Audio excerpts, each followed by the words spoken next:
Hey, Miami sports fans. Stop by Canesware today at 2655 South University Drive in Davie, Florida. And check out their awesome merchandise selection of your favorite South Florida sports teams. From the Miami Dolphins, Hurricanes, Heat, Marlins, Florida Panthers, and Inter Miami, they've got it all. Celebrate your favorite team and show off your fandom with their beautiful team starter jackets, killer-looking helmets, team jerseys, cool shirts, and more. And if you're out of town or out of state, no worries. Go to caneswear.com and find everything they have on their site. Select what you want, and they will ship your gear to you. Anything over $99 is shipped for free. Don't wait. Stop at Caneswear today.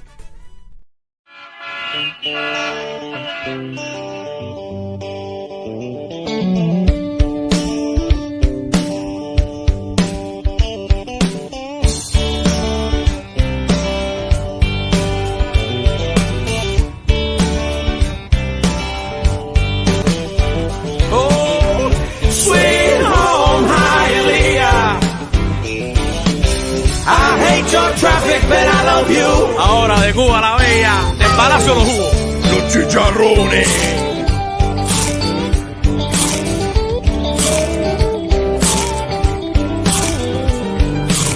Los vecinos aquí se enteran de todo. Mi vecina es la CDR en Cuba. Y en verdad no hay nothing that you can do. Chacleteras sin llames con corbata. Aquí yo vendo hot dog, pero en Cuba yo era médico. Les saco el dedo y digo Q. Sweet home Hialeah. Solo 30 minutos de Le Fallo. Oh, sweet home Hialeah. I hate your traffic, but I love you.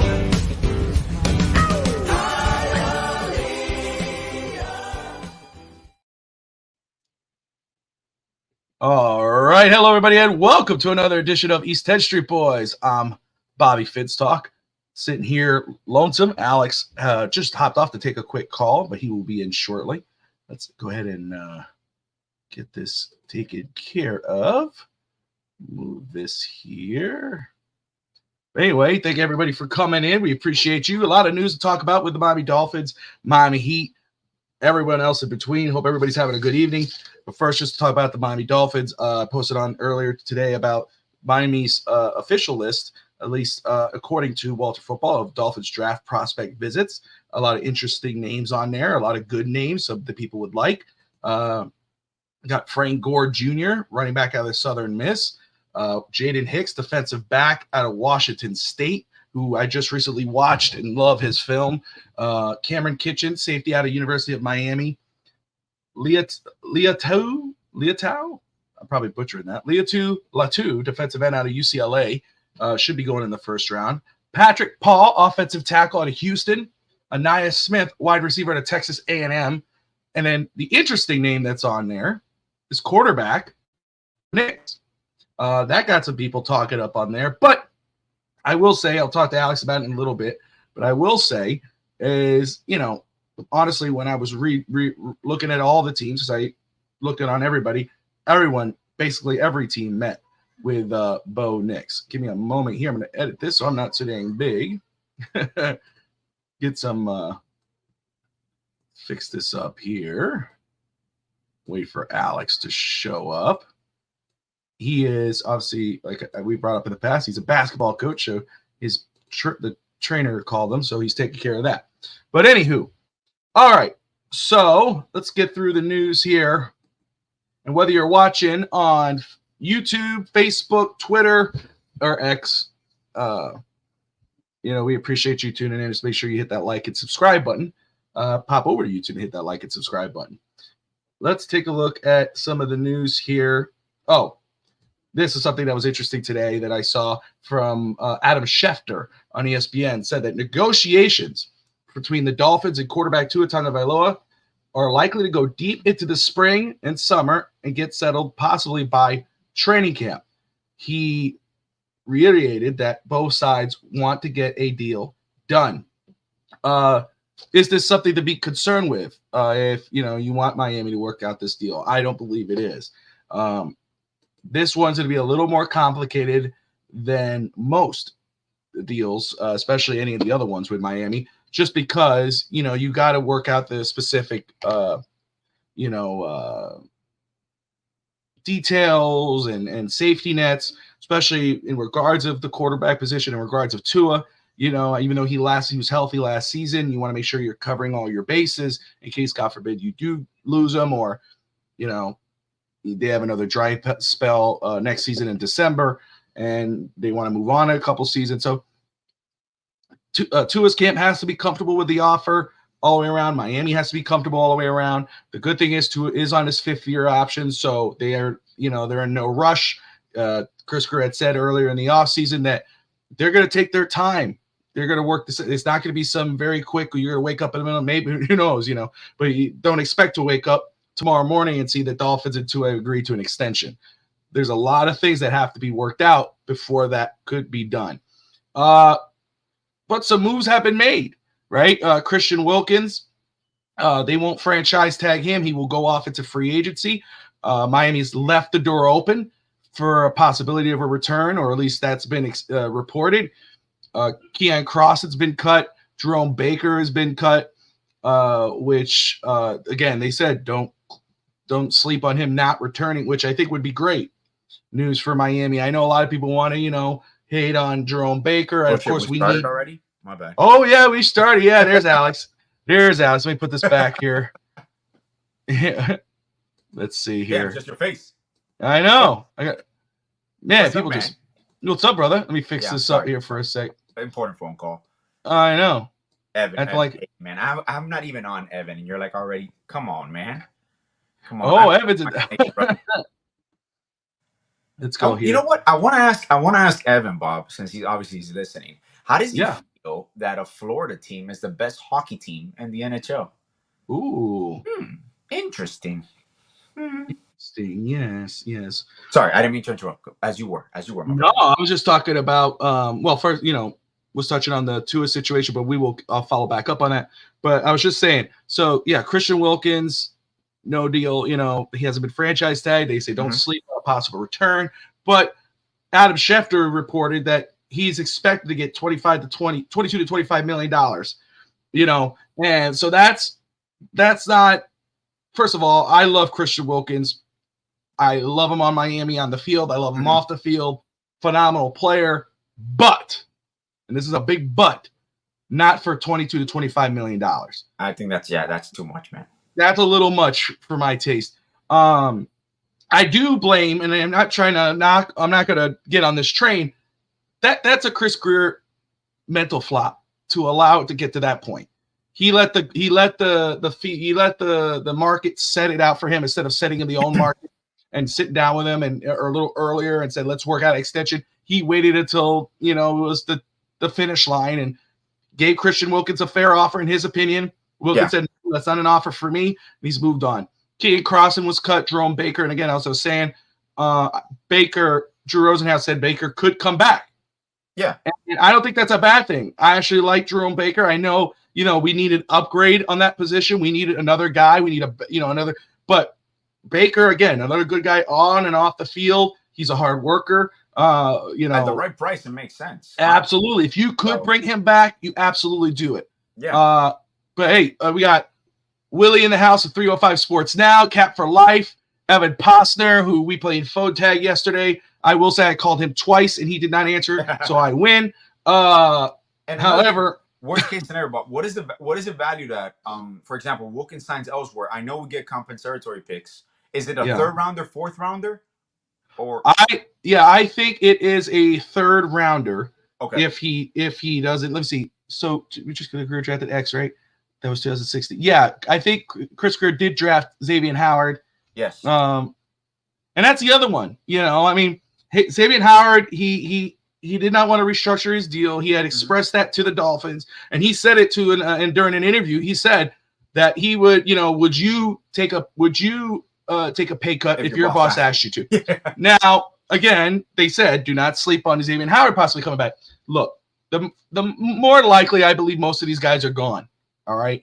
And I hate to see them leave, but as Alex would famously say, it's a blessing in disguise, I think, because you get a couple fresh faces in here. You got a new D coordinator. He gets his guys in here, and the new guys might gel great with the guys we currently have on the roster. The blessing in disguise for Miami in regards to Christian Wilkins is that this draft is deep. At D-line, I mean, my favorite guy is Braden Fisk. He was on the decline. Howard sadly was on the decline in regards of injury. However, the cap at the decline rate that you're going in. Yeah, absolutely. And that's the thing. Like if we could keep Xavier Howard on a more fair deal, but maybe like a higher bonus for, if Stephen Ross, which he does most of the time, write a bonus check out of his own money and then get him to a lower cap. If you could keep someone like Xavier Howard on the roster and still make a move at corner, you got Cam Smith coming in, you do it. You want to keep it Xavier Howard on the roster. But if you're going to ask for whatever amount he was making for that type of play and you can't really rely on him, i.e. someone like Terran Armstead, which you're kind of stuck for right now, hey, love you, appreciate you, see you later. And this happens across even the Bills. The Bills just released Pryor. They released White, their other cornerback. Oh, the Buffalo Bills, Jordan Pryor, their center. They are cutting loose, and I know a lot of Dolphin fans are jumping up and saying, "Oh, we got to get this guy. Let's let's work out our cap right now, and let's figure this out." I was just saying earlier, but I was trying to explain to you how I did the show today. Okay. But you got that call. So what I was saying was that Adam Schefter of ESPN, we talked about it, reported that the Dolphins are negotiating, but it's going to take some time, which is not unheard of. Especially for Tua's contract, it's a little more. It's a little more the language in the contract. Yeah, you got to protect yourself as a team, and you got to make sure Tua's happy with the deal. Of course, his team as well. So it's gonna be a little more complicated. I love how I am with the draft, and obviously we got On the Clock on the network, and I'm proud of those guys. I'm glad to be working with them. We're kicking ass. We're having fun. But I love to research, and I've been doing that for years. That with mock drafts and team visits about who the Dolphins have met with. And look, full disclosure, just because the Dolphins meet with someone doesn't mean they're going to draft them. Exactly. Just because the Dolphins didn't meet with someone doesn't mean they're not going to draft them. It's happened all the time. But there's some good names, interesting names here. If I could pull that up. Excuse me. Pull that back up for you. Okay. So the Dolphins visit tracker. And I posted this on Fitz Talk Network on Twitter. So if you want to go, guys, take a look at it, you go ahead. We got some fun responses on here. Of course, everybody zoned in on the quarterback that Miami talked with. Of course. So Miami met with Frank Gore Jr. Out of Southern Miss, the running back, Frank Gore's son. Yes. They met with Jaden Hicks, defensive back out of Washington State, very safety. Like him a lot. Cam Kitchens out of Miami, the safety. Oh, I love him. Latu, edge rusher out of UCLA. Which obviously you look at Jalen Phillips, you look at Bradley Chubb. Bradley Chubb has a big contract, and we see how he's going to do next year. That might be a contract you move after next season. So it might make sense for Miami to get a pass rusher sometime into the draft. Offensive tackle Patrick Paul, who had a great combine, physical freak of nature out of Houston. Obviously tackle, you think about what's going on. I think Austin Jackson's probably the only for sure returning lineman coming for Miami next year. Terran Armstead told Chris Greer that he has not made a decision yet. He'll let him know in March. I think it's coming up shortly. Yeah. But more than likely, I think he's coming back. I mean, he's not going to walk away from that money. So, but I think offensive tackle, my favorite right now, at least if you're going to get somebody, there's other guys, but they might be gone by then, is that Graham Barton out of Duke. He could play center. He could play guard. He could play tackle. You get somebody like that, you could plug him in anywhere. If you lose Robert Hunt, you plug in Graham Barton. You lose Connor, you plug in Graham Barton.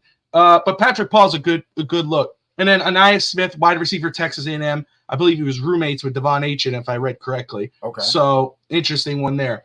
But the most interesting one, of course, the one that gets everybody talking. And then when you see this Tua contract talk, it gets a little interesting. Is Bo Nix, the quarterback out of out of Oregon. which is Josh Wingate loves Bo Nix. Josh Wingate, co-host of On the Clock. I've watched Bo Nix. I like him a lot. But Miami did meet with him. Now, I will say, full disclosure. Again, well, first off, just because a team meets with them doesn't mean it's going to happen. It makes sense for all teams to do their homework. And a lot of teams, I think almost 32 of the NFL teams met with Bo Nix, if I read that correctly. Now, why would Miami, if they're working on an extension with Tua and, saying, hey, Tua's our guy, we're going to work on an extension, blah, blah, blah, blah. Why would Miami look at Bo Nix? First of all, again, as I said, a team would be doing a disservice if they didn't look at all the options on the table. Secondly, it's just due diligence. And maybe who knows? Maybe the negotiations behind the scenes are not as pretty as they are. And, they're trying to get to the one goal. They have a goal in line to get to that deal. But maybe Miami saying, hey, if it looks like in a couple of months or by the time of the draft that this isn't, not going, do we protect ourselves? That all could be in play. However, my thinking is that Miami is just doing their due diligence. Bo Nix is a very good quarterback, a young quarterback. But again, Miami has I always said at pick 21 especially, I would do not sleep on any position for Miami other than the quarterback. Maybe, but yeah, Bo Nix, Jaden Daniels, Caleb, which they're not going to, especially those two. You're also creating, Bob, I think, because I would do it. You're creating evidence that you might have interest in said player. If said player drops, other teams that need said player will pay to move trade up, want to move down. So that's what people don't understand. And you got to take it with the eye test, but you also have to understand what you're doing here. It's a business. You are building a team, so you're going to establish interest where you might not really be interested at all, but you're doing like you mentioned. You got to protect yourself, right? Exactly. Because let's say Tua says, you know what, or Tua's team says, we don't like this offer based like Christian Wilkins and Robert Hunt. Robert Hunt is going to be a free agent because he did not like the offer. He wants to test free agency. What if Tua says, you know what, I deserve more than this. I don't like these protections. You don't trust me. And they become hard, and then they're going ahead to be in. He wants to take a hold, whatever. He wants to hold. Yeah. Which Tua's never done. But I don't hold it against a player who wants to do that. It's their money, their life. They do whatever the hell they want. But if you're a team, a smart team, especially, you're going to do your due diligence, because then if you go, okay, hey, we can't go next season with Mike White at quarterback or Skylar Thompson. Yeah. So if we're looking like Tua's going to play his last year out, or he's going to hold out and we're not comfortable going higher and he doesn't want to go higher, then you know what? Let's see who falls to 21. What if Bo Nix does? Let's meet him in person. Let's see how he is as a good. Is he a good kid? Is he someone we want leading this franchise? Blah, blah, blah, blah. It's all due diligence. Doesn't mean it's going to happen. Yeah. And my mindset is, if a football, you should draft a quarterback every year until you hit on one. And not say they haven't hit on one. I'm just saying you have to, especially if you got like I'm saying, Joe Milton out of Tennessee. Love Joe Milton. Love his potential. I think he has a high ceiling. I know he wasn't pretty in college. However, when you watch his film, you see the talent. You see the big arm. You see him, you see the running. He's not going to beat you with juke. He's going to run over you. I'm not saying someone with the draft to replace Tua in that instance. I'm saying someone with the draft to be that backup that, or you say, hey, Tua, instead of you running in on fourth down, let's go ahead and get Joe Milton in here. Milton comes in, or God forbid Tua goes down, exactly. Or you have a capable guy back there who you're developing. So let me ask you this. I think kind of alluded to it. You hear what's going on with the Tua contract situation. You see Bo Nix there, that the Dolphins did meet with him at the combine. What is your feeling on that? Well, to be 100% honest, I concur with what you said about doing due diligence, because he's still a talented player. Do I necessarily believe they're going to draft him even if he's there? No, absolutely not. I do think that Tua's contract is a mere formality. It's going to get done. It just comes down to the exact number. You're probably talking about years, how much upfront guarantee money you're going to have, if what signing bonus is he willing to accept to lower his cap hit. Because ideally, people talk about Greer. if you want to lower the cap immediately, what do? It's brand new contracts for Wilkins, brand new contracts for Tua, restructure Tyreek Hill's contract. So you could do all that. You can maneuver around the cap. But now you start analyzing, and you're like, realistically, I'm pretty sure, and this is just me, I'm pretty sure Wilkins and Hunt, if they get a bigger contract offer from an outside team, I'm pretty sure they're going to give the Dolphins the option to match it or see how close they can get, taking into account the no state income tax, unless obviously if it's in Texas. Houston's always a threat to steal some of your players. And any team with ample cap space can come in and swoop them right up your feet.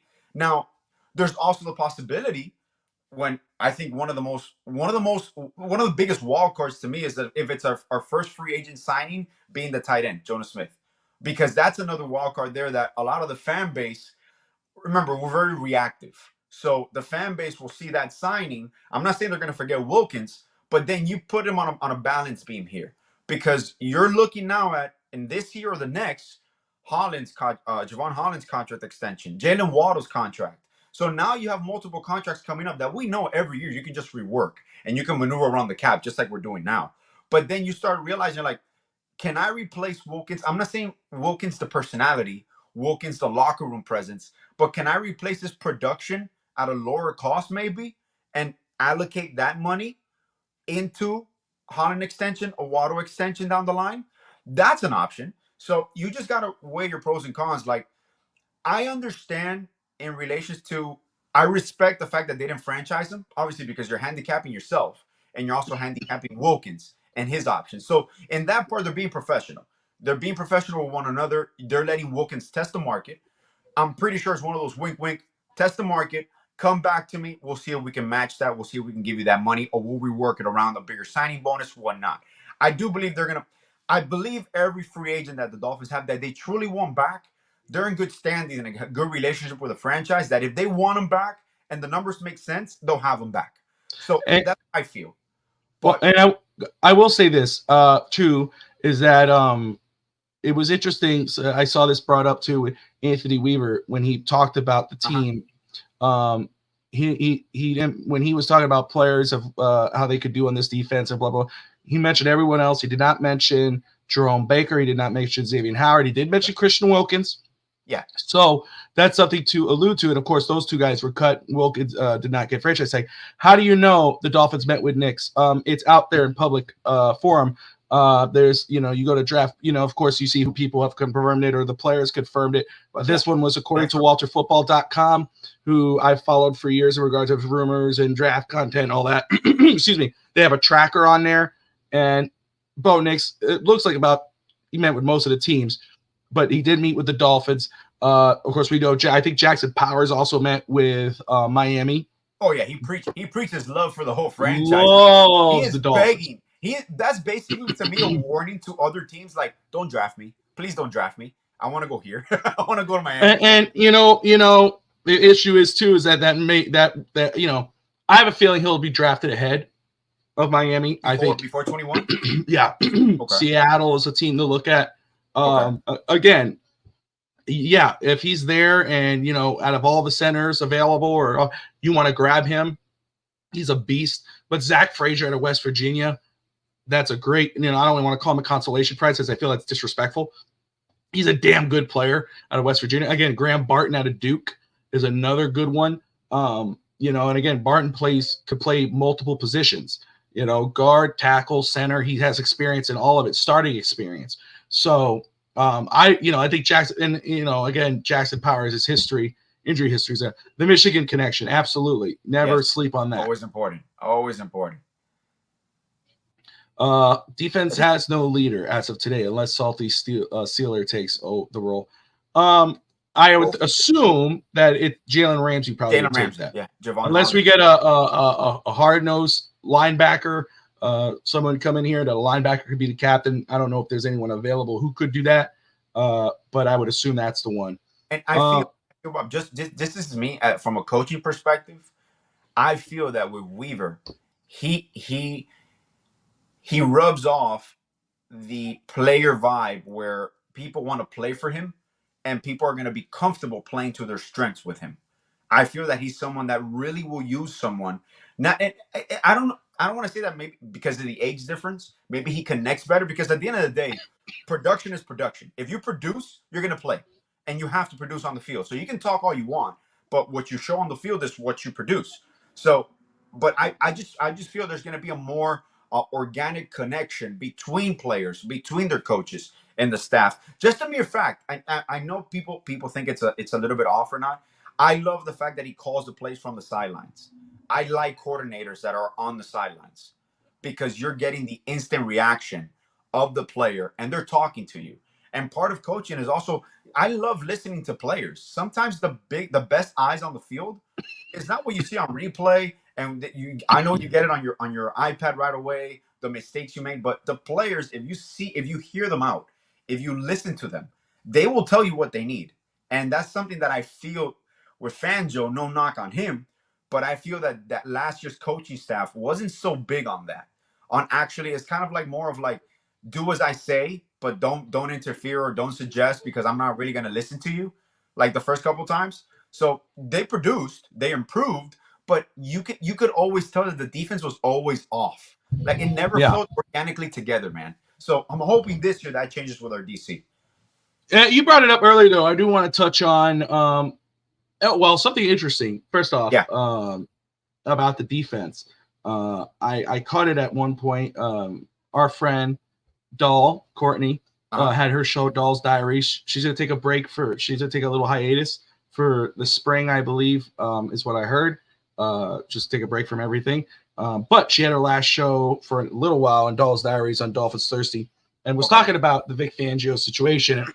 And something that if you go back and you watch it in the chat, they were talking about Cam Smith and Shannon Needham, which is Nick Needham's mom, the corner for him, said that Cam Smith showed, I think if I'm paraphrasing, I want to go back and look, I want to say the wrong thing, saying that he didn't have to show no interest in playing, and that's why they never played him, something like that. So I found out very interesting that was said. So, and that's why I said this here, I know a lot of people hammering on Vic Fangio, and I'm not going to deny that or anything. I don't know anything about it.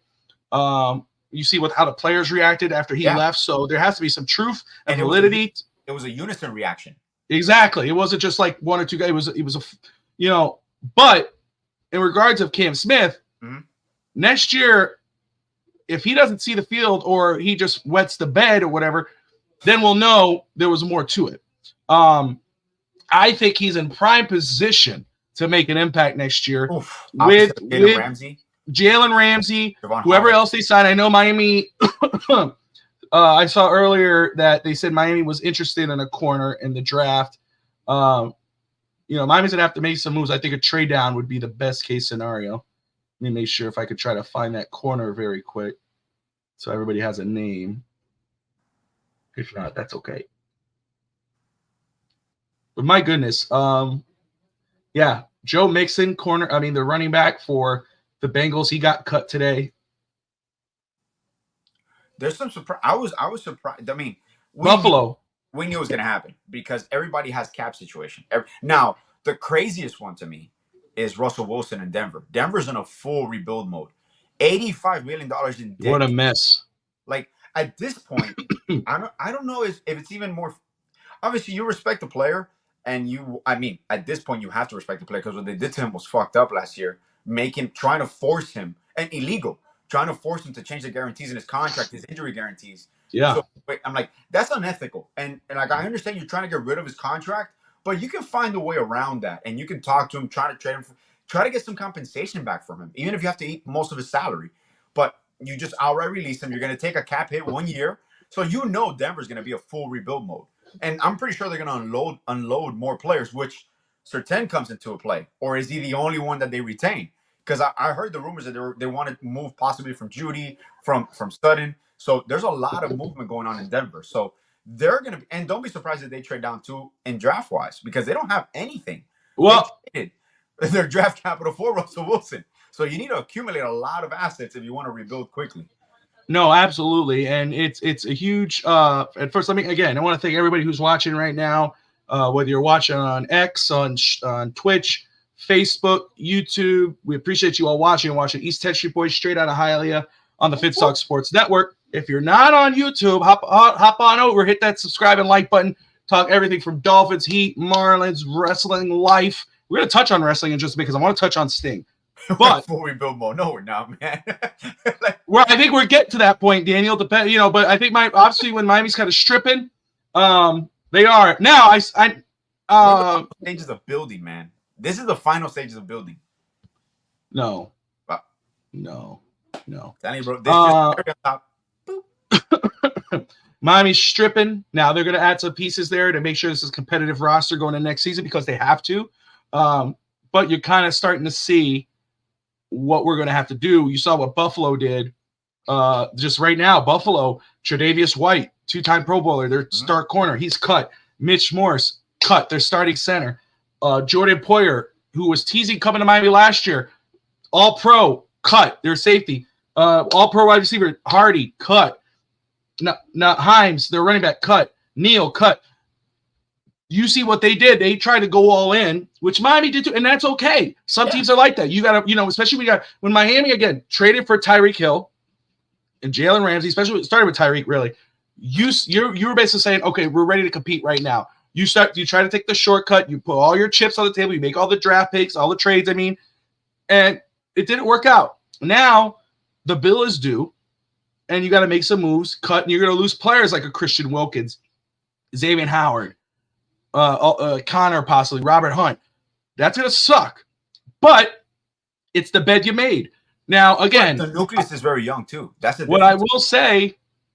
What I will say is that using your line could be a blessing in disguise. I love the guys that are leaving. I love them. I love what they've done for Miami. Right there, attended the Dolphins Challenge Cancer. Christian Wilkins, Jalen Phillips was injured. Obviously, he's not going anywhere. I think next year's when his contract's due. But Christian Wilkins, he does the ride. The fans love him. He's amazing outside of football. He's amazing on the field. You can see he's the harder team because when the Dolphins score, he's running onto the field. You don't want to lose that. No. But at the same time, you can't afford to overpay for that. And plus, there's some things he should, that he doesn't give you on the field as well. That doesn't involve that 25. There's some areas that his personality is bigger than his production at times. There you go. But he's still the heart. You can argue that he's the heart of that defense. Wake up and smell the coffee. And I'm gonna say I might be on my own here, and I'm trying to be objective when it comes to this because teams, for example, sometimes the missing piece for a team is a quarterback, right? Like the Chiefs. The Chiefs were built 100%, and then when they drafted Patrick Mahomes, they just go all in. And Alex Smith, yes, led the league in QBR or I forgot what it was. He led the league in is it QBR rating? Is that what he led the league the year that they drafted or when Mahomes took over? Remember? Yeah. He led in passing? Yeah. He was one of the most accurate quarterbacks in football. 34, 35 years old. So that team was built already. You insert Patrick Mahomes even as a rookie or as a 1 year under his belt rookie, and you're gonna go off. This team was built after drafting Tua. So, and this is I'm not trying. And please don't get me wrong. I'm not trying. This isn't a Tua this, Tua that. I'm just saying realistically, these builds take 2 to 3 years, and I think we might. This is the last component for the actual build. If we don't succeed this year, then you're going to see possible major changes. Well, that's why again, we're in full rebuild mode. I don't think we're in full rebuild mode now. I think it's coming. I think you're starting to see some teases of that right now. Because even if you do great next year, and let's say you get one and done in the playoffs, though, you're going to have to strip and repair. Hold on, I'm sorry. Go see a message. Yeah. That's okay. Keep it going. Pump more juice in it. Does Cheetah want out of Miami? No. Well, look, hey, you know what? No, I think he has a year left before that's even a discussion. I know what you're talking about, Kat, in regards of that. I think he has to on the pivot. I have to watch the full video. I love the pivot. Out of context. I watched the video. I gotta watch all day. First of all, I love the pivot. I think it's an amazing podcast. Channing Crowder, Ryan Clark, Fred Taylor, Their show is beyond none, bar none. Love them, love their show. I can't wait to watch that interview. I did see the part people were talking about. I don't see it as he's knocking the team. I did take it as a like, yeah, you got to build that. Of course. You know what I mean? That's something that the quarterback and the players have to sit down and say, hey, I should be able to, just like I'm able to tell Alex when I disagree, dude, you're wrong. Shut up. No, wait a second. And we can go at it and we still go to work and do our thing. Of course. You know, and it sounds like, and again, I'm going to watch the full video. This is just me. I haven't seen the whole thing. It sounds like to me he's saying we need that here. I had that in Kansas City. I don't have that here. Well, he said it this year. We're getting to that. We got to do it this year. Yeah. Well, again, and the reason why you got to do it this year, that window's shutting down. You got to build that so that way he doesn't have to. Not saying that I'm not going to use quarterback. Let's say Jalen Waddle. Yeah. Just not that it's Jalen Waddle because I don't want to use the quarterback. Keep using the quarterback. If Tyreek Hill tells Jalen Waddle, man, you got to fucking take this cut. Why'd you do it this way? You should have done it this way without Jalen Waddle going, oh, and feeling bad or gets depressed or something. No, I should be able to tell you, hey, man, you're fucking up. Let's get this to work. Let's go to work. And you go and do it. And people confuse. I want to make this one thing clear because people confuse this, and I'll say it from the coaching perspective. People confuse accountability and toughness with just screaming and like showing it, and like people think tough players just scream. Some of the toughest players I've ever played against or with have been one of the most quietest people I've known. And I'm not saying that in regards to leadership. There are some leaders that lead by example. There's some leaders that lead with their voice. They're the loudest one in the room. You need to have a perfect balance in a team. And I think every team is looking for that.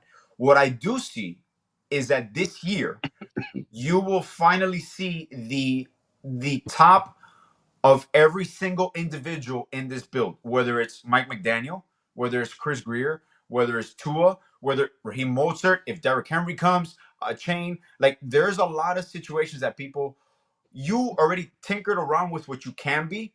You exceeded expectations in individual areas. I believe this year is where all those areas come together and you are hitting on all cylinders with who you truly are. Because at the end, that's what you want.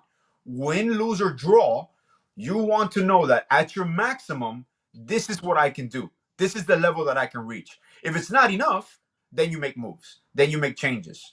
But you see the progression in certain areas, and you see the missing pieces and the glaring holes that you wanna fill this year, this free agency, this draft.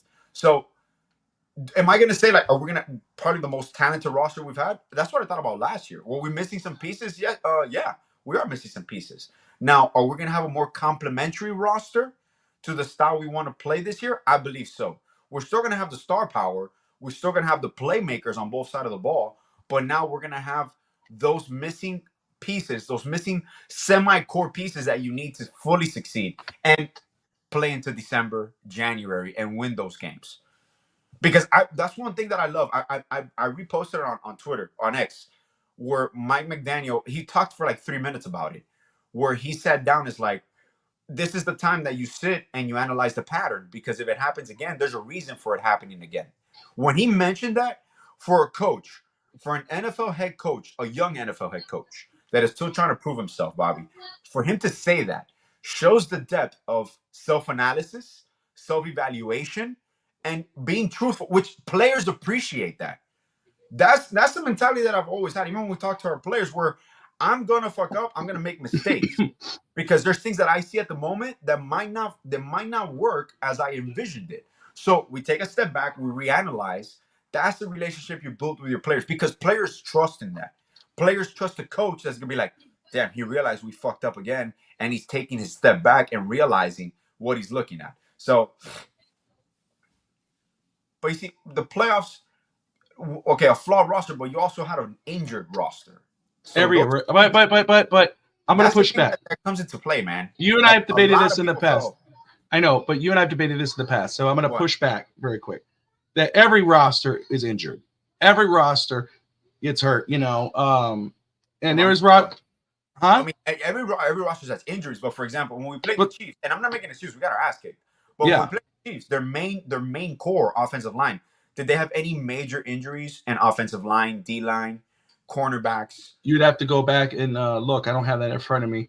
I will say is that look, Daniel, and I know Daniel and I have gone back and forth. I know Daniel's a very positive Dolphins fan. Doesn't look like here, but I understand where he's coming from. I know, but well, no. Hey, think about it, Alex. How many years has this team looked like it was going to do something, and then they come up short as they did? Yeah, again, Miami was 8-3 again this season.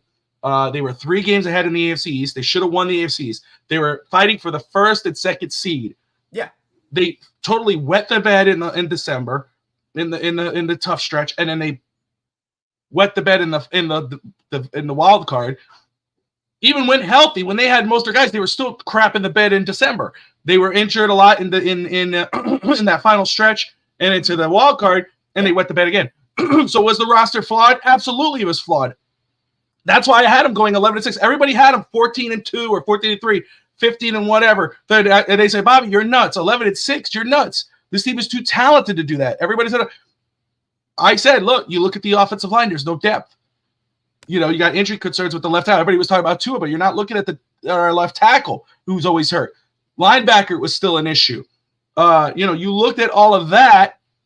Of course, though, what did Miami do? What they do best. They traded for a superstar. They got Jalen Ramsey, one of the best, if not the best corner in football. Oh, yeah.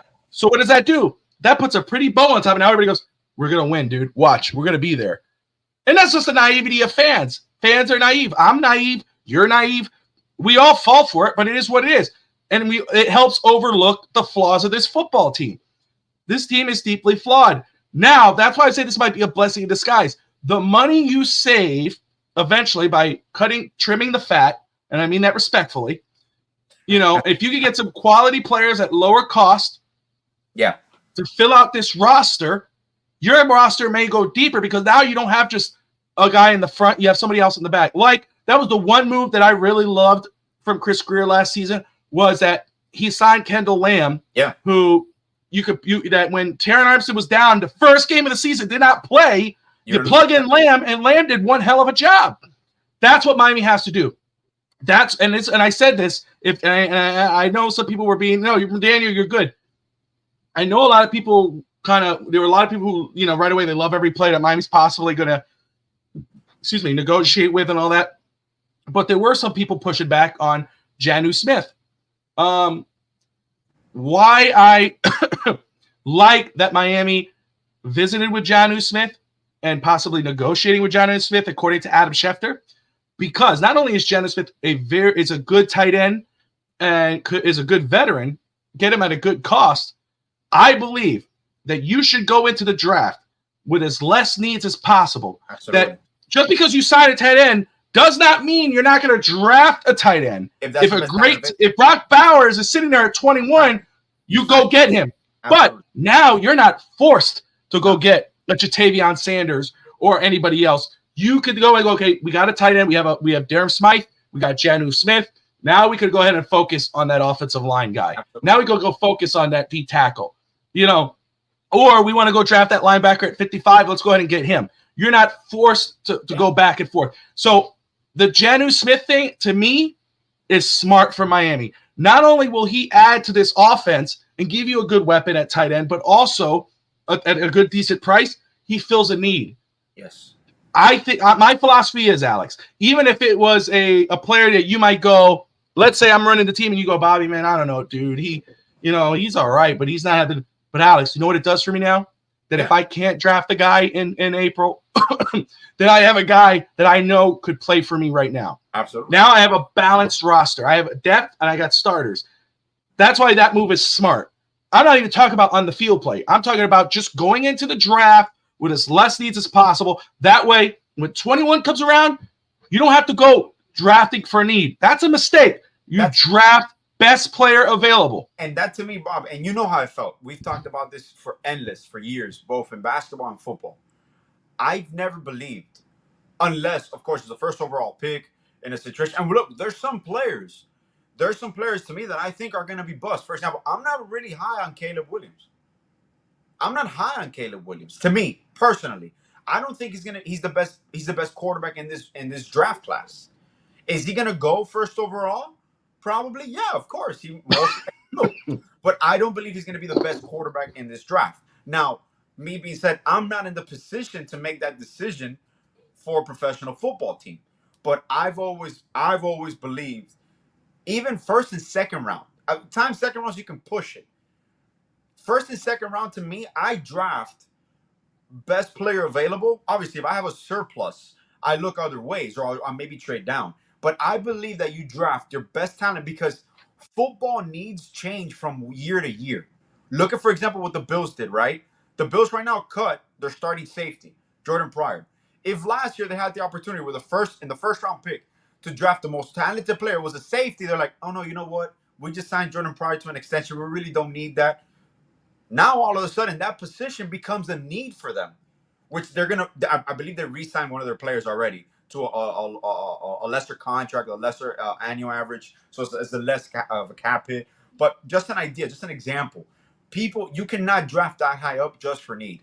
I do believe then in the third, fourth, fifth, and sixth, you start drafting potential. You just start drafting needs because they're economical fixes. This is where you kind of correlate it to basketball, and then you get your undrafted rookies, like undrafted free agents. Like those are the things that start cementing your teams. But first overall, first pick talent, first round talent, second round talent, you go, in my opinion, with the most talented player available on that board. Okay? If it happens to be like, oh, I like this, outside linebacker, but my outside linebacker just signed a 3-year contract, I'll find a place for him on the field too. I will make it work because this is the most talented player on the field. When I say talented also, I'm talking about work ethic. I'm talking about potential. Because people, you can have raw talent, but if you don't have the discipline and you're not an all-around athlete and a human being, you're not going to be a plus to my organization. I need you in my organization if you're going to cost me more than what you're going to produce for me. And I mean that. I don't mean that cold-hearted. I mean that honestly. Everybody in coaching and personnel decision, which is funny sometimes. People don't realize this. Talent on the field is obvious. People can see the obvious natural ability of a human being. Draft experts, GMs, they stay in their jobs for so long because they're able to see what the untrained eye see, what the fan sees, what the fan doesn't see, pardon me, which is the work ethic, the future, the transition. That's one of these things that players transitioning to the NFL from the college game is a huge jump. So you have to take that into account too. I think in any league, really, but mostly in the NFL, the transition from the college level to the professional level in the NFL, I think is the biggest gap in any professional sports league. Maybe Major League Baseball, MLB, where it's the speed of the game, that would be my closest thing. Because even basketball, I think it's a closer gap. But one of the major things is how is a player going to transition from the college level or the amateur level into a professional level? And that's what a lot of people don't take into account. And they go for the sexy name. Oh, he's a quarterback. He can throw the ball 70 yards. Okay, amazing. What else can he do? Not every single play for me is a 70-yard bomb. Those are the things that it's frustrating at times because these are the same fans, Bob, that once, like, for example, we let go of Wilkins and we sign Smith and when we draft Bowers and we draft the center from Oregon, they're like, oh my God, he's the best gem in the world. I knew it. Like, you got to be even keeled. You got to see how things come. And remember, guys, we're reacting this as fans. This plans have been in place already, and they've been talking about this. Oh yeah, for months now, man. So it's just like, do you think the Buffalo Bills woke up today and decided they're going to release 3 other starters? No, this has been in talks. What can absolutely. we restructure this? What do we do? What do we do here? What do we do there? I want to touch on this very quick. Sorry, I just want to see something very quick, but give a shout out. First off, appreciate you, Willie, man. Great show, guys. I'm loving it. We appreciate you watching, brother. First off, 193 people watching right now. Damn, we appreciate you guys tuning in right now. That's Alex, Bobby Fitz Talk, East Texas Report, straight out highlight. And right here, we were just talking about this beautiful young lady, Courtney, our dear friend. We appreciate you watching and hope you're doing well. And you have an open seat here at the table on East Texas Boys and, of course, Goon Squad talking Heat. But, she's a busy person. She deserves the break, and we hope she enjoys it. Now, just playing around. I was playing around as you were talking with overthecap.com. They had us over the cap 18 million. So that's with everything, the way everything's going on right now with Miami. Christian Wilkins, obviously, is a free agent. Connor Williams, Robert Hunt, Eli Apple, which Courtney loves, Robbie Chosen, Deshaun Elliott, who Isaiah Wynn, and Andrew Van Ginkel. Very quick. So I restructured, and this is what I'm saying. This is without Tua's extension or restructure, which again, when people go, oh, no, I'm so scared, I want to extend. It's going to benefit Miami, cap-wise. We'll never win a Super Bowl with Tua. Look, I have my own criticisms. Everyone knows that. If you've been watching for as long as I've been on, Alex knows. I've been very, I have my own criticisms. Appreciate you, Daniel, man. Have a good evening, brother. But could you win a Super Bowl? Yes. And I'm not plugging him in with these guys, but let's just say, and I know this was years ago, Brad Johnson, Trent Dilfer. Elvis, was that Elvis? No, did Elvis go back win a Super Bowl with no? I don't know. I'm trying to think. Joe Flacco, Nick Foles, and again, I'm not plugging him in with those guys, but I'm just saying that if you're saying that he's one of those guys, teams could win. That's why you build a talented team. If your team comes together, you could win no matter what. However, if Tyreek Hill restructures his contract, this Tyreek, Jalen, Bradley, Chubb, which I think it will happen. I think Tyreek will restructure his deal. Armstead, and you cut Mike White, Tua, I did not touch. But with those guys alone, you do that, according to Over the Cap, you get $39.1 million under the cap. Yep. So then, you start playing around there. Let's see. Just want to make sure. Anyway, I'm not gonna play with that. But anyway, and you gotta still account for rookies. You gotta draft and sign. And then if to me, look, if we lose, you would love to have Wilkins back. Absolutely, who wouldn't? But let's take Wilkins off the table. If Miami could come away and with bringing back Connor Williams, Robert Hunt, and Andrew Van Ginkel, I'm going to be very happy. And then you go get those other pieces that could extend. Dolphins Super Bowl window has been shut. Cliff D. Man. One more year on this window. At least this is my opinion. All respect to Cliff and his opinion. This is my opinion. I think we have one more year. Best Fins Network on YouTube. Oh, that's nice, man. I appreciate you. God bless you, Willie, man. We'll see what happens. The report is from Adam Schefter that the Dolphins are obviously negotiating with Tua on a contract, but don't expect it anytime soon. It could go up all the way into training camp. To me, what that reads, everyone has their own opinion. To me, that reads is that, that the Tua's party is not comfortable with the offer yet, and Miami's not comfortable with their possible pushback offer. So it's going to be a back and forth. And Chris Greer has already said this is not going to be some kind of one and done deal where we sit in, we're all goody two shoes and move on. No, it has to be best for both parties. The Bo Nix meeting at the Combine, is that any kind of nudge in what direction Miami may be going?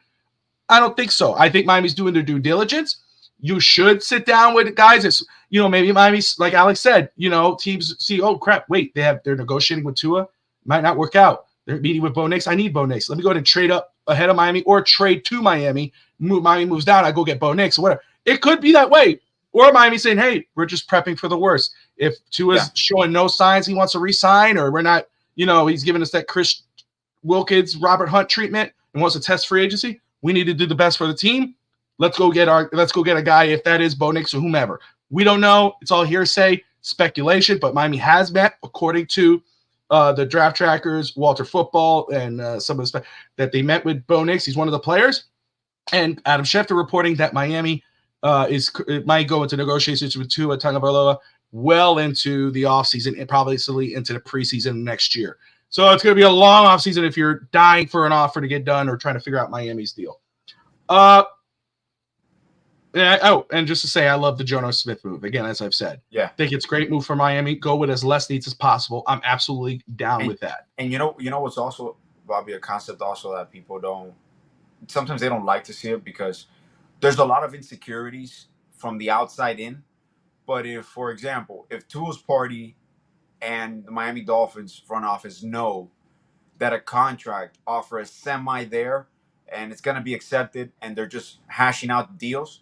I rather have the whole league for the next 4 to 5 months wondering what the hell is happening here. And I already know this deal is going to get done. We just need to formalize it. Like, I talked to Tua's representative, and like, hey, look, he wants this. I'm willing to offer this. Perfect. We'll set out this number. You don't have to make it official right now. You can drag it out as much as you want in the public eye, where the whole league is confused as to what is going on, because that's how you do some surprise moves here and there. That's the way you roll the dice and dealing. That's the way you play the game, and that's the way you have to do it. Sometimes you don't have. Do you want as a fan base to reach a point where like you settle it down? Like, look, Tua's our quarterback. We extended him. That's it. So on one end you have that, and then on the other hand you're causing confusion the whole offseason, which is a bunch of smoke screens, and other teams are like, they can't figure you out. What's your plan? What are you trying to do? And you already know what you're going to do, which most teams already have their ideal situations. A few dominoes will fall, a few reactions will come, but everybody has an idea of what's going to happen, what free agent quarterback is going to what team. Everybody knows that. That's an unspoken truth. And then all of a sudden, when is free agency start? Monday, the 11th? So the teasing is it March 13th? I thought was the start. March 13th?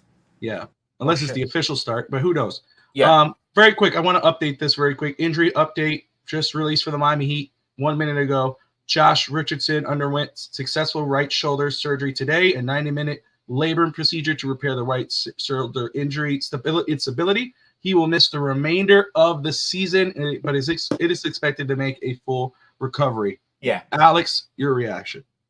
Well, yesterday when we saw the Patty Mills move, it kind of signified. And remember, I think I responded to you about maybe it meant something. Richard's going to take longer. At that time, I had no idea it was season-ending surgery. I figured that the fact that Rozier came back quicker, when they came out and they said that he had a separated shoulder, the way he reacted to it, I felt that there might have been some ligament damage, but they said there was no damage here and there. That was just going to be a recovery period. So it's better to do it now. And realistically, the rotation right now is clicking, and he has the PO. He has a player option. So if he doesn't get a contract offer, or he doesn't think he's going to get fair value in the free agent market this year, he'll probably opt in. And I don't mind having Josh Richardson, even if it's a depth piece. He could play some pickup minutes here and there, some emergency minutes. And the thing that sucks, once again, like, yeah, it's a blessing in disguise for the other rotation pieces and how they've been able to gel. But he was finally clicking. He had found his niche this year. He had found his role. I think he was hitting like 42, 43% from three. Like, he was clicking on all cylinders, man. And it just happened. Sometimes the situations now, when you start looking at the Heat, is now you're getting healthy. You have insane depth everywhere, productive depth, because even the point guard alone. Think about how we started this year at the point guard position. You're talking about Lowry. You had Hero playing the point. You had Drew Smith.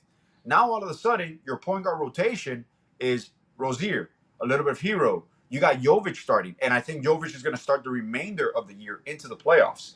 And his minutes are going to keep upticking, and his production is going to keep upticking. People focus a lot on just points.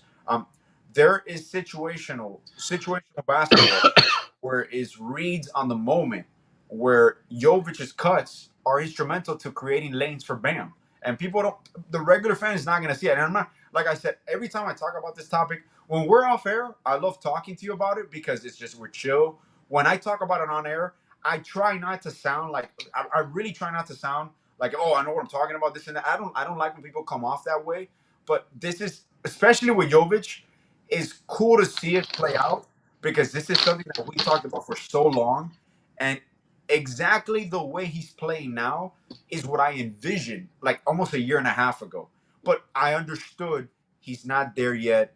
He's still developing defensively. He was a liability defensively. He's improved dramatically, a 180 difference in comparison to last year. He gained, I think, like 15 pounds of muscle. He holds his own. He's a great rebounder. But the rotation is playing itself out. Now you figure out when Hero comes back, I'm pretty sure they're still going to try the Terry and Tyler backcourt, but there might be a veteran situation there where you might even bring Rozier off the bench.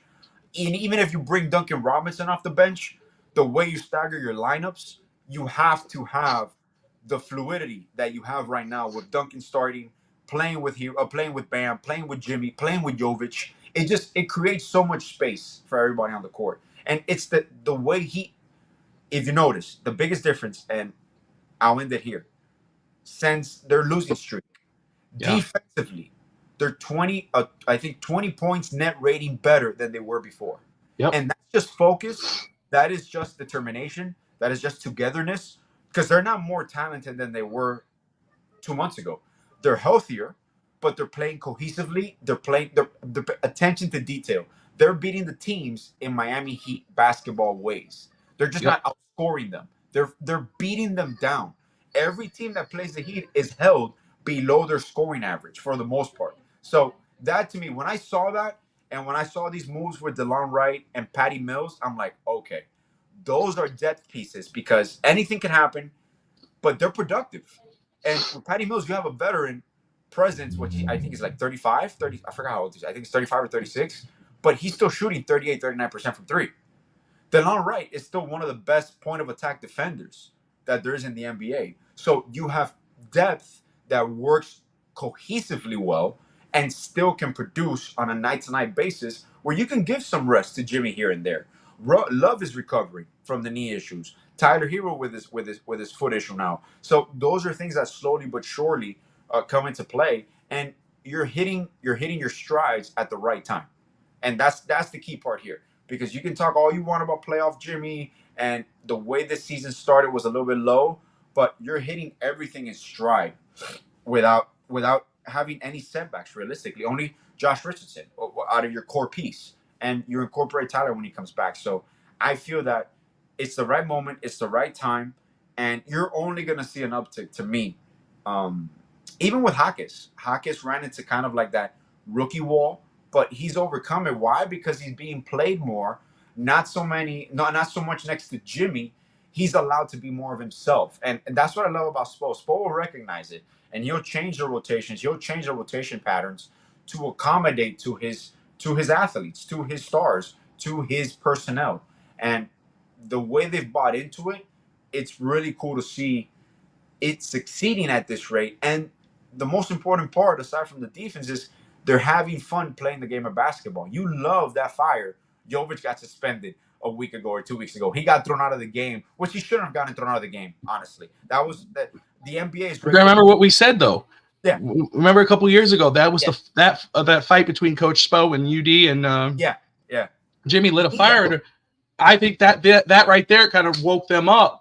Yeah. And, look what they're doing right now. Kendrick Perkins, who was talking about us trading Jimmy, remember we discussed about that. He came out today. He told Richard Jefferson smack him behind the head. He was wrong, which was really cool to see that he stood up. That's Perkins Perk. That's where we got our Goon Squad name from. That's where we got Goon Squad from, was because of Perk. It's great to see for Miami. I like the Patty Mills move. I really do. A veteran presence, like you said. It's going to help. I think championship presence, right? He's a champion. Is it? Absolutely. Yeah. So you get someone like that. You get a veteran off the bench. I know Tyler's out, but I'm very excited. I'm sure as Courtney is as well, that Duncan Robinson's going to get some starting minutes. I'm sure. And he's been, just his growth, bar none, compared to everyone else. Very excited to see. Let me make sure I don't miss anything here as we run this through. I want to ask you something very quickly. I sent you the outline earlier this week, and we usually don't do that, but I was like, I want to kind of have it smooth and roll out. Because it was very interesting. Did you see I did not watch the interview yet, but I have the basic out here. Did you see that Chris Paul was almost traded to the Miami Heat? Yeah, with Bosh, LeBron, and Wade. But the only reason why it did not go down was because they didn't know who was going to give up number 3. I love the way they played it out like that. Realistically, we'll peel back the curtain.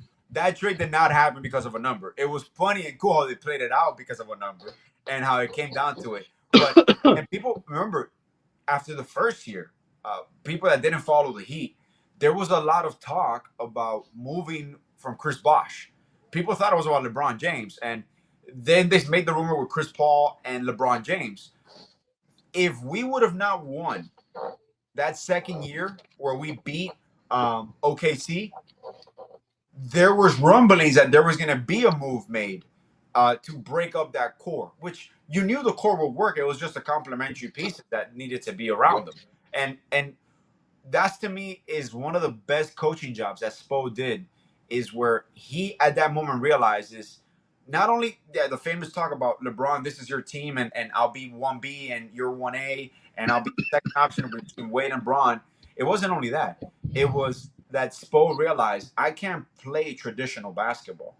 And he changed the game. Yes, the Suns had the 7-second offense and the run and gun from Run TMC. We've seen those offenses before, but they revolutionized basketball in that era. And we turned it into the small ball era and the pace and space. Well, Spo was famous for going to the Oregon practices when Brian Kelly was the head coach. About running this for him was the pace and space. And what do you see now in the NBA? Pace and space. So it's funny how that era, while productive for us and it was historic, it also changed the game. And honestly, Bob, I want to be able to do a show where, if we could ever do this, to me it's super cool. When you have all these reporters, like for example, like in-depth team connected reporters, when they start discussing the almost trades, the trades that were there in the 11th hour and it didn't happen because of whatever reason. So many franchises, so many altering moves could have been made and they were never made, that 10 years from now, 20 years from now, even Steph Curry, when Steph Curry was trying to, when he was possibly traded from the Warriors, when he was having ankle issues, those are things that people forget about. And those, to me, always ignite those things where you can kind of sit back and talk about it over a podcast, because, you know, some of these athletes, their feelings are hurt, bro. Their pride gets hurt because nobody wants to be offered and then return. It's like, I'm telling you, to me, is the epitome of like, oh, like, I'm just with you because that person rejected me, so I'm gonna stay with you. Like, I'm not gonna break up with my girlfriend because the other girl doesn't want me, so I'm gonna go back to you, okay? But we'll fix it, I promise. You know, I wasn't really gonna leave anyways. I was never tempted to leave. Like, that relationship in a professional setting, to me, like, people forget sometimes, like, these are human beings, and you're just offering them. They're uprooting their families. They're moving, you know, all families. Now, the one thing that I took also from the Chris Paul interview. Did you see the part where he was talking about Daryl Morey when he traded him to OKC? Yeah. Well, no, I didn't see. I read about that. That part, to me, and I don't know if it was that same interview, but that goes to me like, I understand you being traded because all GMs have to do that. But when you have a certain level, it's just ethics to me. It's not damaging your value, but you need to have a transparency with those. Like, for example, and I can attest to this, the way the Heat have had transparency with Hero, where they have been upfront with him, is like, we're not shopping you around. You have only been included in packages for Durant and Damian Lillard.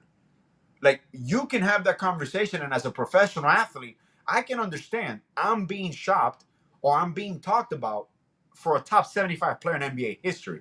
They're just not just sending me off anywhere. So you need to have, in leadership positions, GMs, staff, coaches, you need to have honesty when it comes to those moves, because these are human beings that have a personal life, that have families that they relocate. You need to have that in mind as well. Let me just say, Ender in the house. Ender, appreciate you, brother.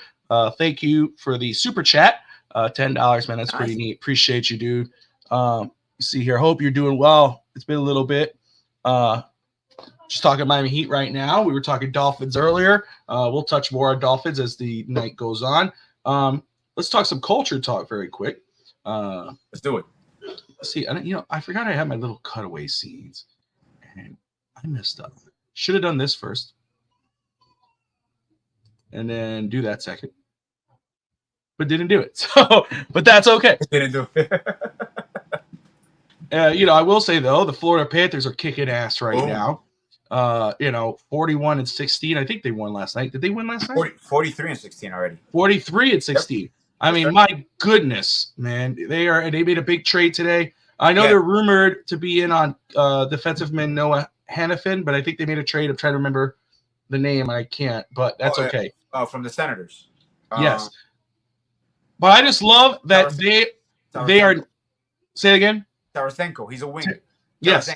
So what I love about the Panthers that I will give them credit for, obviously besides the record, great record, is they're just not sitting idle. You know, they're at the top of the league. Yeah. But they're not comfortable. They're like, no, we got to make more moves and make these trades because they want to not quote unquote not take anything away from Cody Rhodes. They want to finish the story. That's a storyline now. I know you're not really, interested. Yeah, I know, but I've obviously I'm. Are you familiar with Finish the Story? I'm familiar with it because I've heard you talk about it. I don't know. I know the saying. Yes. All right. But let's talk about wrestling very quick because somebody from our childhood that we grew up watching who wrestled for I don't know how many 4 decades, whatever. Sting.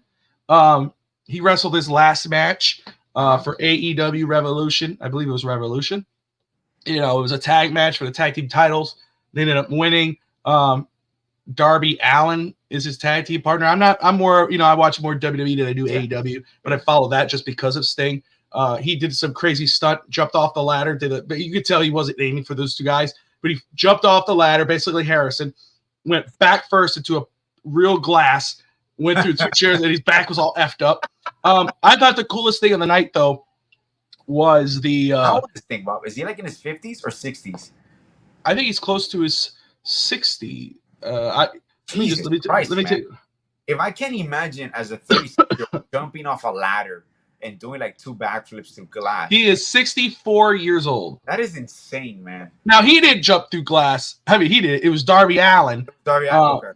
But no, Sting has jumped off. Those when you go to an arena and that you go through the stairs and there's that opening, and so you could climb on top and then you jump down. He's done that. Which is crazy because he almost was forced into retirement when he wrestled for WWE. He was fighting Seth Rollins, and Seth Rollins buckle bombed him, which basically is a power bomb into the turnbuckle. Yeah. And Sting landed wrong, and that basically it was stenosis, which I have in my neck, but severe. And he just couldn't walk, and it was scary. And he had to semi-retire at that point, but then of course he came out of it and went to AEW. The coolest thing of the night, though, besides watching Sting win. Obviously, you see Ricky Steamboat, Magnum TA, excuse me. Some of these older guys, it was really cool to see from the NWA days. But was Sting coming out with his 2 sons? One of his sons was dressed as NWO Wolfpack Sting. With the red face, long black hair, the tights. Yeah. Well, first, who came out? His other son, I forgot his name, but his other son came out first, and he was dressed in Surfer Sting. So he had his blonde hair, the jacket, the Americana outfit came out, looked really cool. The crowd popped, went nuts. They thought, everybody, I believe, thought that it was, what's up, Jason? Everybody thought probably that it was the old school Sting or Sting playing as old school. And he came out first dressed as Surfer Sting, which is blonde hair.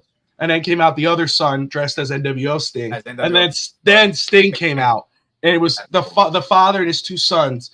And then at one point during the match, both sons and this father hit Stinger splashes on the other guys, on the Young Bucks. So it was really cool.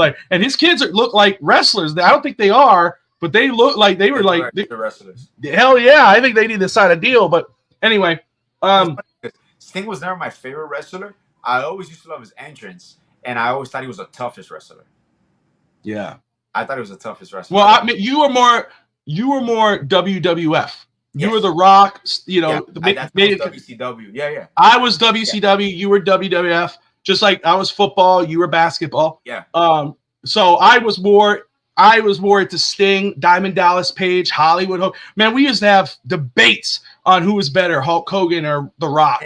And it all culminated when they united and when WWF bought out WCW. That's right. Everybody started coming in. And then you had that match. I was just watching it not too long ago with my son. It was WrestleMania 18, Hulk Hogan versus The Rock. Where's The Rock? But what a missed opportunity. Just talking about Sting.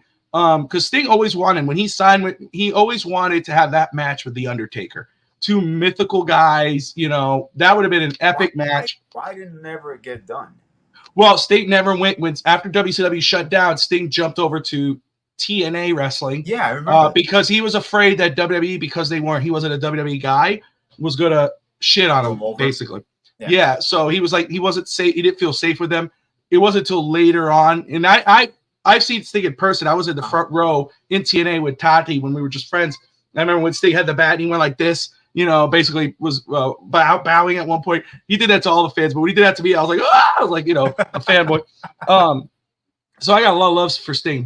And then when he came to WWE at that point, Sting, Undertaker was kind of already semi-retired. He was only coming for WrestleMania. So they never had Undertaker versus Sting. Undertaker, okay. So it's just a big missed opportunity. So that's something I wish I would have saw with Sting, but awesome career. My childhood growing up. Do you think in WCW at that time, was Goldberg still the best draw? Like the most recognized name coming over to WWF when that whole merge happened? So at first he didn't come in right away. It was that was why they did the invasion angle. I don't know if you remember that. And the part of that was they couldn't bring in Goldberg, Hogan, Nash, and Hall. Yeah. Because they weren't signed by WCW. They were signed with AOL because Time Warner. So they had these massive contracts with Miami. I mean, McMahon couldn't bring those guys over. So you had Canyon, Buff Bagwell. Remember Buff Bagwell? DDP.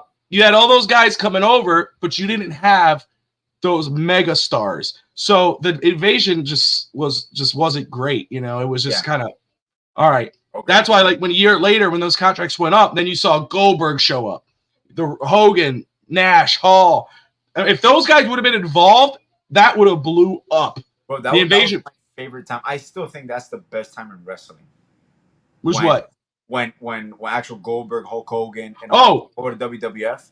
Yeah, that was when they did the brand split and Hogan was on SmackDown with The Rock and Undertaker was on Raw with Ric Flair and Goldberg went to Raw. I love that time frame. That's before John Cena then started coming up. Yeah. That was a good time. But wrestling right now, all jokes aside, for wrestling fans or whatever, or for someone who was in and out of wrestling back in the day, is getting back to that point. It's with Triple H, who's now in charge of everything. It's very exciting to watch. The Rock is back. He's almost because he's on the board now. He's the board of directors. Yeah. But you could tell, like, he has his foot. He's involved in the main event. He smacked Cody, calls Cody Rhodes fans. He calls them Cody crybabies. And I have to send you he did a 10-minute promo on his phone. And and he, because Cody, I got to finish the story. And so Rock is talking. I was trying to. Rock just lowers his voice, gets real close to the camera, goes, "Fuck your story." I was like, "Oh shit!" It's just, and it's just they're doing really good right now. I love everything they're doing. It's a good time to watch wrestling. But yeah, I just wanted to touch on Sting, man, and I know we're about an hour and a half in. 242 people watching right now. YouTube, X, Twitch. Let me tell you, I just want to thank everybody who's watching right now. This is pretty cool. I think this is the highest viewed show that we've had live on the channel. So thank you to everyone watching right now. If you're everyone who's on the other channels, Twitter and Facebook, Twitch, hop on over to YouTube. Do us a favor if you like what you're seeing, and we got other Dolphin shows, Heat shows, wrestling. We got it all. Hop on over to YouTube, hit that like and subscribe button, share the show. And obviously, you can pop into comments here. We'll interact with you, or you want to hop on the show, we'll get you in. We love hearing from everybody. We all have differences of opinion, but we have a fun talking about it. So we're at this point now, though. This is what's great about East 10th Street Boys. We talk about everything. We talk about growing up in Miami. We talk about life. I want to try to get I'm going to try to get one of our former school teachers on here soon, a coach from Hyde Elementary. I want to try to get him on. Coach Knight? Yeah. I'm going to reach out to Coach. I want to get Coach Knight on. I think that'd be so cool to get him on because obviously he knows sports. I think he's coaching a football team right now, the Raiders, not in the NFL. I think but local. With football. I want to get him in here. I'm gonna see if I'm gonna reach out to him this week because I saw that news on there that he's on a new team, and I was like, man, I gotta get a hold of Coach Knight. It'd be great to have him on. Bro, Coach Knight, how many highly aboard fell in love with sports because of Coach Knight? Hell yeah! Remember Coach Carroll? Coach Carroll, yeah, Coach Carroll's he's overseas somewhere now. Yeah? I talked with him maybe a year and a half or 2 years ago. He's married overseas now. I remember Coach Carroll. He was with Coach Knight. With Coach. And do you remember Miss Martinez? Mm-hmm. People still don't believe, and I tell this to my players all the time. Miss Martinez's daughter, Gretel Martinez, was an all-day basketball player in Hialeah High. She stopped playing basketball because she went to Harvard to study law. Like, she gave basketball. But I told him, like, this girl will beat 99% of the boys in the boys basketball team. She was this talented. And it's funny because her mom was our PE coach, and she didn't take it easy on her at all. Her mom would drive her to insanity. But that girl flat out play, bro. Talk about Hialeah High. When we were driving to Miami from Dania Beach, we were driving to Hialeah, and we passed up Hialeah High. And I drove by and gave the finger. I was like, you. Talking about what? What is that? Once a hawk, always a hawk. Golden Hawk for life, bro. That's right. I told Tanya, I said, she goes, but you were great at highlights. I never went to that school. We're rivals at Hialeah. Ellie just said, Papa. Oh, yeah. Shortly. Today was cool. When I came home, the kid, I've been drinking. I don't have the cup with me. I have it out in the living room. When I went to the Dolphins Challenge Cancer, we did they had a spinning thing where you spin the wheel and they give you a mystery prize. Prizes. And everybody kept getting this little hat, that Tabitha ended up getting. But I was okay with not getting that. I got this University of Miami Sylvester Comprehensive Cancer Research water thing, and it tells you like 8 a.m. begin, 10 a.m. you can do it. And it's about this tall, and you fill up water, and you got to drink it. And it's basically 2 bottles of water. I've been drinking that every day, and doing really well, which is crazy because if you give me a bottle of water, I'm not going to. I wouldn't finish it. I would drink it. Probably take me a day. Go ahead. You know what's my trick? Because the funny how you say this. Around 3 months ago, I started doing this with the jugs. Jamila bought us all jugs, like water jugs. But the key for me is a hydro flask, so that way it's cold the whole day. Like I'll put maybe like a cup of ice, and by 6-7 o'clock at night, there's still ice in the hydro flask. But what I do is I do the flavors in Walmart.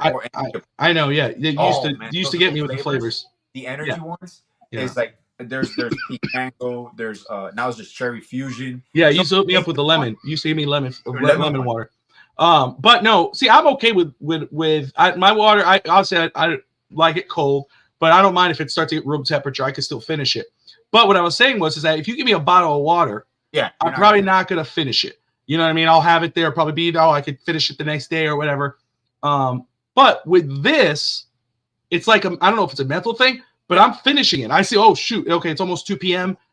I start, all of a sudden, I go, oh, I made it already to 4 p.m. Yeah. Now you're seeing your pee more. You're going to the bathroom more. Dude, I'm driving home from work, and I'm going like this. Oh, crap. Like, I didn't realize it. So, your organs I already had it. Buddy. Your organs are working. I already had it mental in my head. I know when I come in the house, I got to give my children a hug and a kiss. I know they're coming running at me. So I was like, okay. If I could just give them their hugs and kisses, love you, how you doing? School's good, awesome. Just give me a minute. I can walk in here. But of course, I'm doing that, and I'm starting to feel it as I'm talking. Ellie's going, Dad, and I'm like, oh, hi, giving her kisses. And Tristan, my daddy, and all of a sudden, no, how you doing? Audrey comes out now, skipping, and she starts telling me about, okay, hold on, okay. I go to open the door's locked. I'm like, oh, come on. And now your mind is like, I got to go. So now it's like, come on. And I come in there, and I go, oh, and he goes, you sound like an old man. I go, shut up. I'm like, come on, belt. I'm trying to rip off my belt. Oh, so mad. Like, you remember Austin Powers? You remember Austin Powers when he first comes out of ice? You go, evacuation, come complete. Like, holy crap, dude. But I'm doing it. It's been 3 days. I got that thing, and I've been hitting it, and it's been great. All right, random questions. You ready? Go ahead. Sure. All right, I said this to you pre-tense, so that way you kind of be ready in regards of the movie question. But before we get to the movies, I'll ask the other questions first. I think you have traveled by train. I was going to ask you, do you prefer to try? I know you like to drive. You and your wife and your family drive. You guys drive to Tennessee, drive everywhere.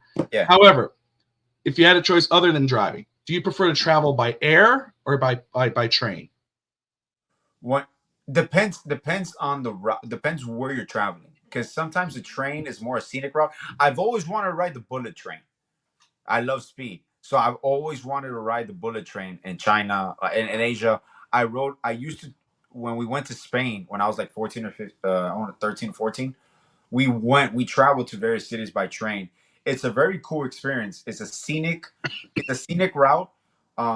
Plane, you get to your destination way quicker, and it's cool taking off and landing and all that. But I would say between those two, I prefer train. If it's a scenic route and I'm not in a rush to get anywhere. Yeah, I would love to try. I've been on obviously I've been on trains in the past when I used to visit my father. He picked me up at the train station or a trip, right? The tri And I wouldn't mind. Yeah, I wouldn't mind the train. I would like to try at least one time is to get on a train that like has like a little room, so that way when you're going like a longer time, you have your own room, you're chilling out. Compared to a plane where you're sitting tight, you know, you're next to your person, but then there's another one here. If you had your own little room, then it'd be kind of cool because you can nap for a couple hours, get your own little table. I like to do that, but I'm with you. I think it matters where you're going. Where you're going. Yeah. And train takes longer. So if you're trying to go a little further up, you might take a couple days on a train. Exactly. Or a day. You're only going to spend a couple days over your destination compared if you get on an airplane, you just fly for an hour, you're there for that day, 2 days, another day, and you're out. What is one thing that will always make you laugh? One thing that will always make me laugh. Shit, that was.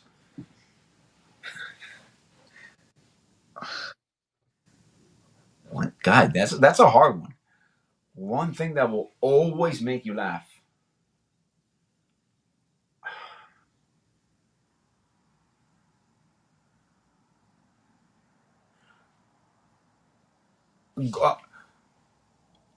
Doing the slow motion on a video on people's faces, like if you film something or like you're playing it and you go into slow motion and you just go frame by frame and you always there's always a facial expression or something. That is something that always makes me laugh when I do slow motions and that. Aside from that, everyday occurrence in life.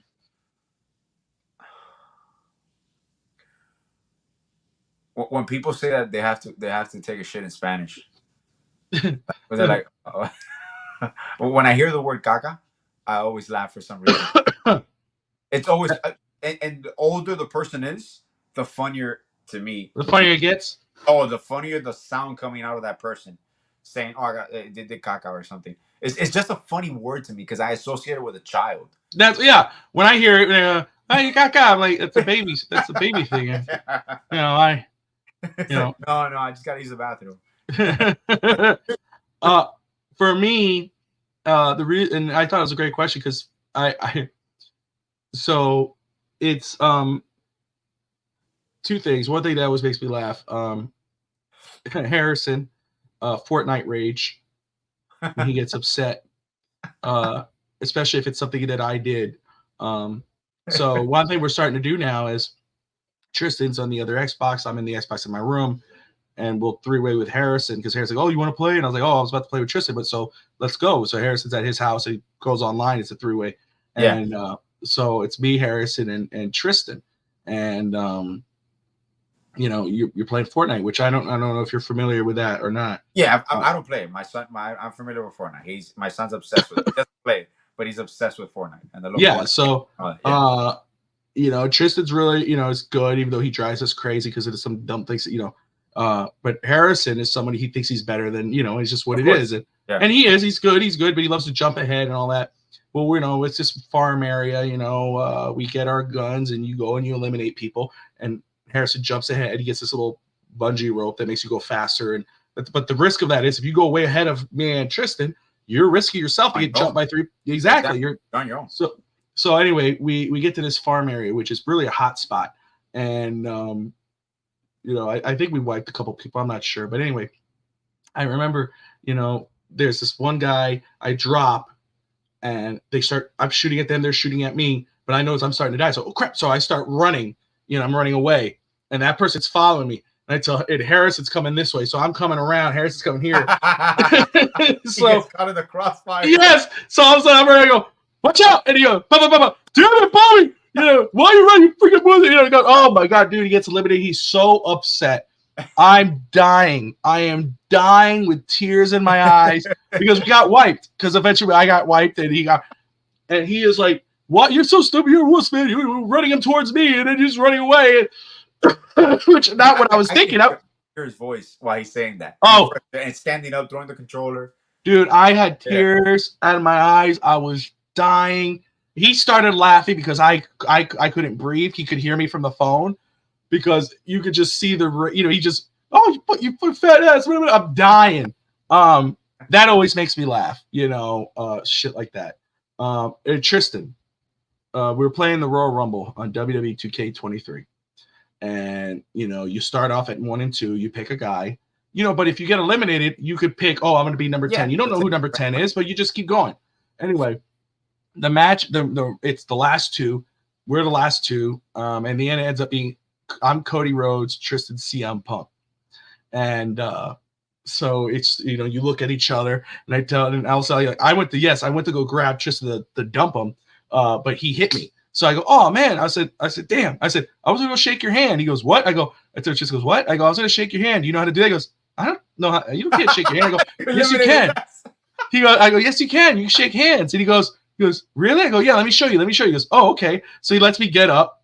So I get up and I walk up to him in the game. Fucked up, bro. You just launched him over the ropes. No, I had a finisher. So I go, here, I'll show you right here. And I do the finisher and I go, boom, and he tells you you're stunned. So now you can't fight back because you're stunned. So I grab you and I threw him over the rope.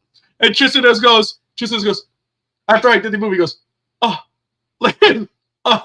I go, and I died. And he got so mad. He started punching the hell out of me. I couldn't feel nothing. I was laughing. He started laughing. Like, he was so mad, but he started laughing because I was laughing. So, like, Alex, tears, crying down my face.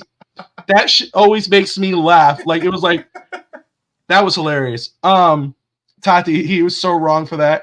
I hated that he did that to Tristan. Teach him now. You have DTA. Yes. DTA. Don't trust anybody. I told him, I said straight up, I said, you know what the truth is, Tristan? I just Robert Michaels you. I'll tell you why. I said, I used to do that with Harris, and I would say, hey, let's jump this guy together in the wrestling. And Harris, all right, and we're doing it. We're beating up on Alex. I said, and then all of a sudden, as soon as Harrison's doing this, I'll turn Harris around. Pedigree, 1, 2, 3. I win my 13th, 14th world title. I said, that's what I just did. You learned your lesson in life. You're welcome. I've taught you something. DTA. One lesson at a time. That's right. It's what it is. All right. What is your dream car?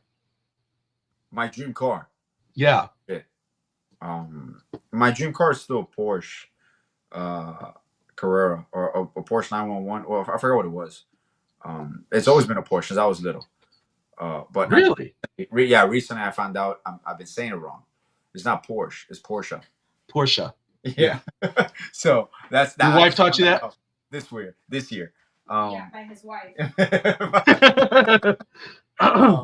But it's a Porsche. I've always liked Jeeps. But I still think, to this day, if I had to pick one car that I can own, or like, a pleasure vehicle that I could have for the rest of my life, it would be a Porsche. Porsche. A Porsche. Porsche. I just, you know what? People always knew how to say it. They just chose to say it that way because it was, not manly. Like, what are you driving, a Porsche? No, I'm driving a Porsche. So, I'll go with that. Joe 3254, man, thank you for watching. Go to it's on different trackers. You gotta go to, if you Google it, it's the only way I can explain it for people to find out where it is. Go to Draft Tracker, Draft Prospect Tracker. But where I saw it, which is a site that I've gone for years, and they're always right, and I think they said it. I think Bo Nick said it as well. But WalterFootball.com will have prospect visits, team visits, and you'll see the different prospects that Miami has met with, including Bo Nix. Josh Wingate, who's co-host with me on The Clock, he was out this week sick. Hopefully you're doing better, brother. I'm cheap. Just give me a Prius so I could save money on the gas. That's fair, but you have to have a dream car, brother. Come on. We'll all go for the cheaper one. But let me know what your dream car is. Yeah, I knew he would like this. I knew he would like this. For me, I wanted to look it up because it's a car that I saw actually when I went to Graceland. And Antique? It was an antique car, Elvis Presley's car. And I remember looking at it and going, I love older cars. Yeah. The one car I had, Tati and I had before we ended up getting Volkswagen, was a Grand Marquis, a Mercury Grand Marquis. Big car. Oh, those old big cars, yeah. Yeah, I love that damn car, but it was older, it was beat up, but it was so strong.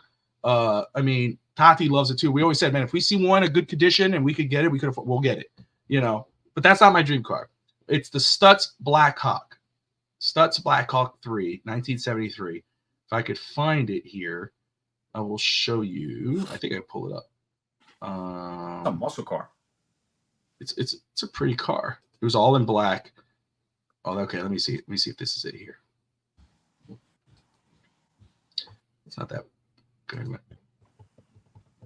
Let's do this. Share.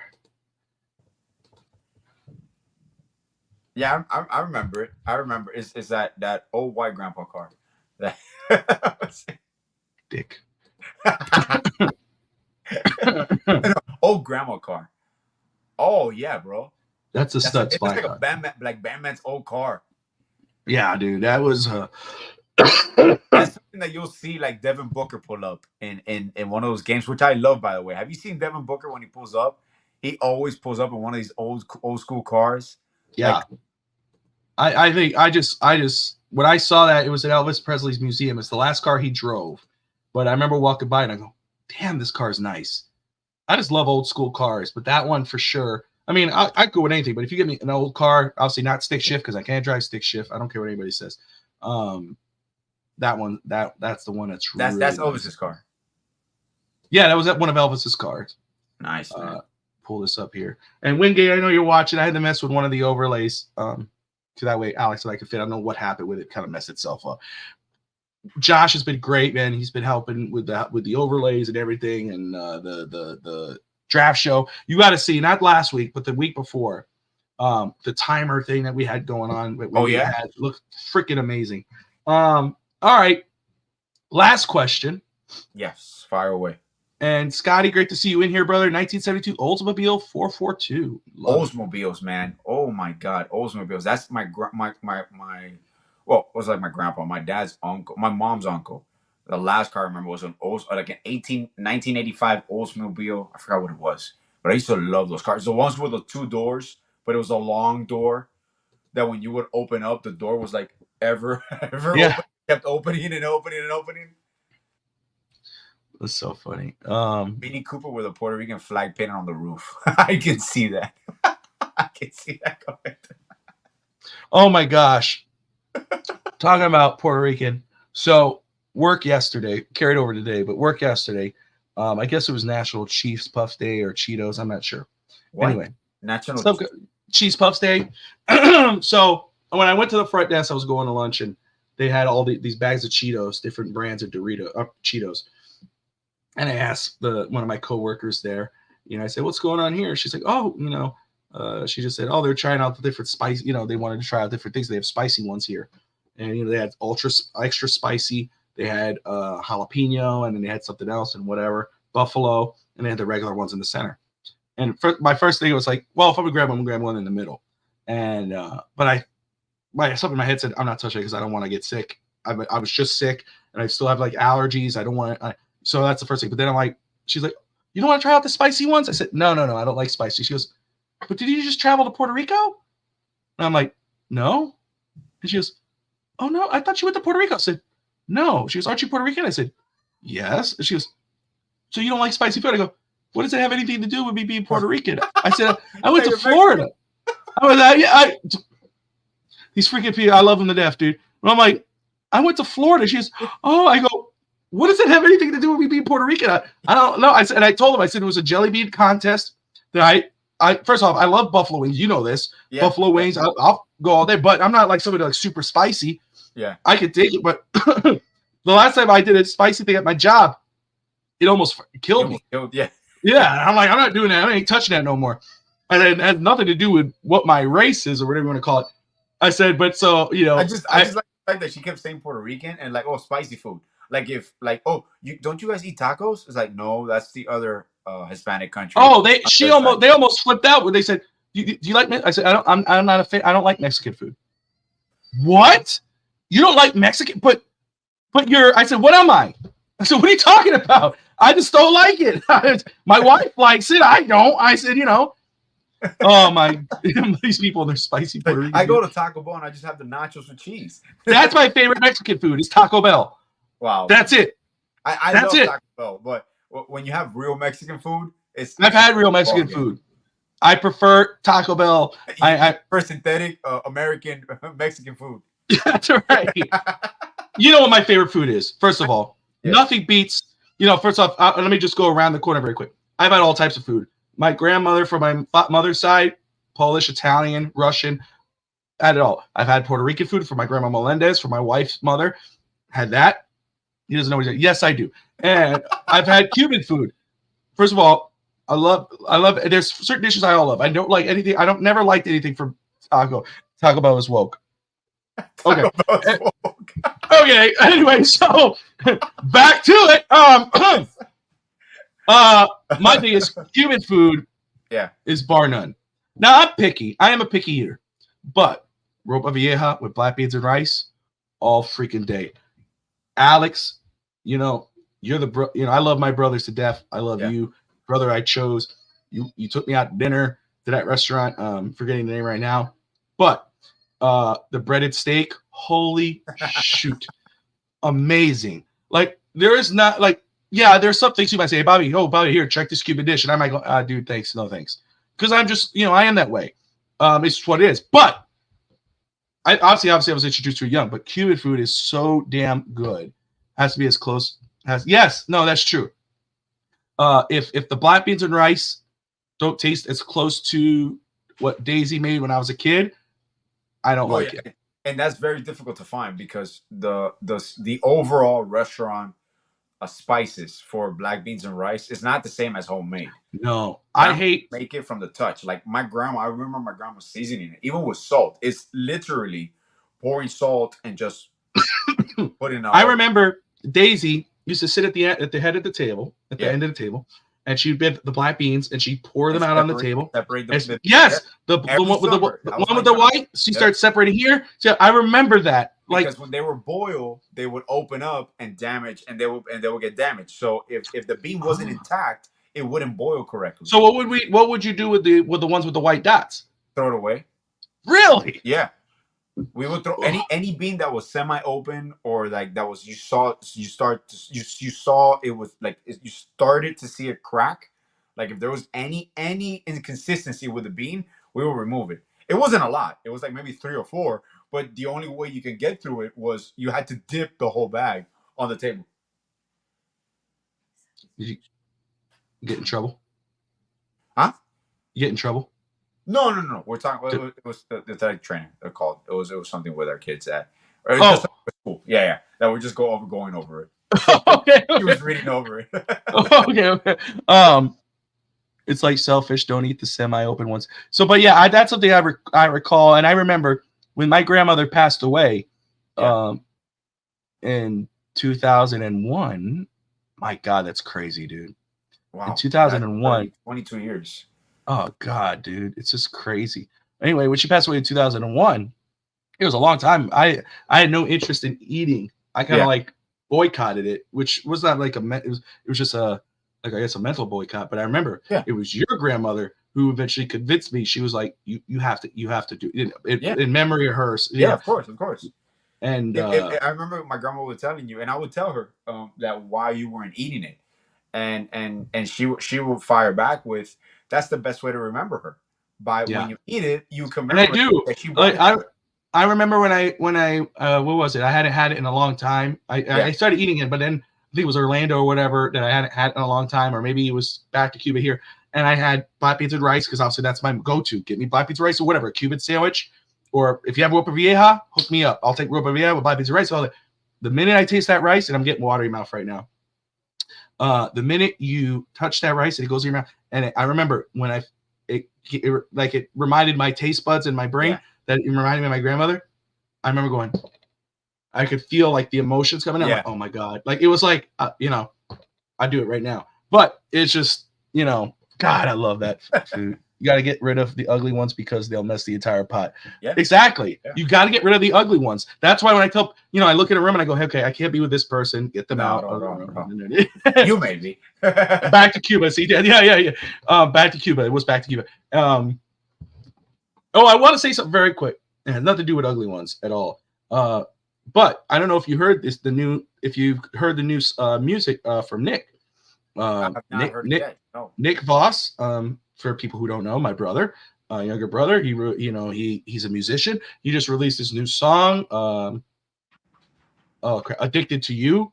Actually, I think it's my favorite one that he's ever done. All the other ones are good too, but one of my favorite ones. It's a catchy song. So, guys, if you're watching right now, go to. You're damn right, Josh. Cuban sandwich is the best sandwich, 100%, brother. I can't wait when we get to hang out with Josh. This guy knows what the hell he's talking about with football, but he's a great dude. Maybe we'll all go to a Cuban restaurant. I wonder if Josh, have you had una croqueta preparada? He's probably like, ¿qué? But Wingate said, Alex, which I'm very excited about. If it goes down, I'm not holding him to it because life is just life. But he said he may want to come down with me or meet me down there for the next year for the Dolphins Challenge Cancer. Oh, that's perfect. That would be awesome if some of us could get down there. I'm signing up from now. Yes. I know it might be AAU season because obviously my son plays AAU, and we typically around that time we have national tournaments at times. Excuse me, guys. If it's the right weekend, sign me up from the moment it becomes available. I'll find out. Croqueta preparada. Okay, Google. I'm gonna type it out here. Yes, right there. What Tati put. Google that. Croqueta preparada. It's basically a sandwich, right? Imagine a sandwich. Imagine a Cuban sandwich if you want, right? And then they put probably 2 or 3 croquettes, ham croquettes, flattened. They put it on top and they melt the cheese over it inside the sandwich. If you Google it, I guarantee you it's going to be, you're going to see, the moment you see it, you're going to be like, okay, I'm going to try it. You're going to have it tomorrow. So I have a horror story about a croqueta. I love croquetas. Raphael, my grandfather, he would bring, even when I was in Miami, he'd bring it even, he would come visit them in the morning and he'd bring croquetas and Cuban bread, and you put butter, and you get Cuban coffee or coffee con leche, and you eat it and you drink it and love it to death. When the last time I was coming back from Miami, this was without Tati. I forgot why I was down there originally. Maybe somebody could refresh my memory. I don't know, but I was down there. This right here. This is a real question. By the way, they're the same owners, if people didn't know. But the best croquetas. Isla Canarias. Isla Canarias has some of the best croquettes, but I will go I'll still go with Versailles. Versailles has the best coffee. I wanted to check out. I passed by La Carreta and I wanted to stop there with Tati. I just never. I forgotten. But I drove by and I was like, man, I've always wanted to go in there. I've never been in there. You've never been to La Carreta? Never. Man, next time you come, we'll take you. Because brother. Okay, the problem is Versailles is the eclectic Cuban destination restaurant for tourists. So when people come to Miami and they're like, oh, I want to have a good Cuban place, the lines to eat at Versailles sometimes on a Friday, Saturday night, I'm talking about an hour to an hour and a half wait. Like Versailles, just to put it to you this way, Bob, this restaurant's been around since, I want to say, excuse me, guys. And it's named after the Versailles Palace, obviously. And it's when you go in there, it's very old school and all that. They've done some remodels. But just to put it to you this way, where the restaurant is located, in a matter of 20 years, they have bought out the lot next to it. They had a building. They demolished the building and they just made a parking lot. They bought the lot on the other side of it. They demolished it, built parking behind, and built a separate bakery. this place doesn't stop. So when people come here, and when tourism comes to Miami and they want to eat Cuban food, they go to Versailles. But still, I still think one of my favorite places is Sergio's Cuban restaurant. So a lot of people are listening. Sergio's is amazing. The las empanadas, which is the empanadas, I'll say it in English. They're amazing. They're to die for. The place that I took you, that we took you in Tati when you guys got here, is Las Vegas, which is also Cuban owners. It's Las Vegas restaurants. There's various ones throughout Miami, Northwest Miami, even up by Wardania Beach and all that. There's a few of them there. But there's a variety, and there's still the best holes in the wall, like Tropical, where we used to live, you know? So, the Bazaar in Miami. Okay. Oh, no, at all. At all. I'm a big believer. I don't wait for tables like that. Like, if I'm going to... if it says, it's an hour wait or 45, I say, it's okay, thank you, and walk out. Appreciate it. Like, I don't got time. Yeah, look at Scotty coming into clutch with some names, dropping names. All right, Scotty. No, Scotty's awesome, man. And John, I appreciate John coming in here. John, forgive me if you've been in here before, but this is the first time I see. So if it is your first time over here, we appreciate you for watching and joining us. Catch us every Monday night, 8 o'clock Eastern. Talk everything Miami, Dolphins, Heat, Marlins, Panthers, all of the above, and life, as you can tell. Wingate says, we have a place called My Sister's Fault. I don't know if it's Cuban, but their empanadas are fire. And that's the thing. Wingate lives in Tampa, right? No. He lives close to Brett, so I don't know if it's Delaware or Baltimore. Oh, that's true. I'm confusing. Who's the one that lives in Tampa? There's a Lightning fan.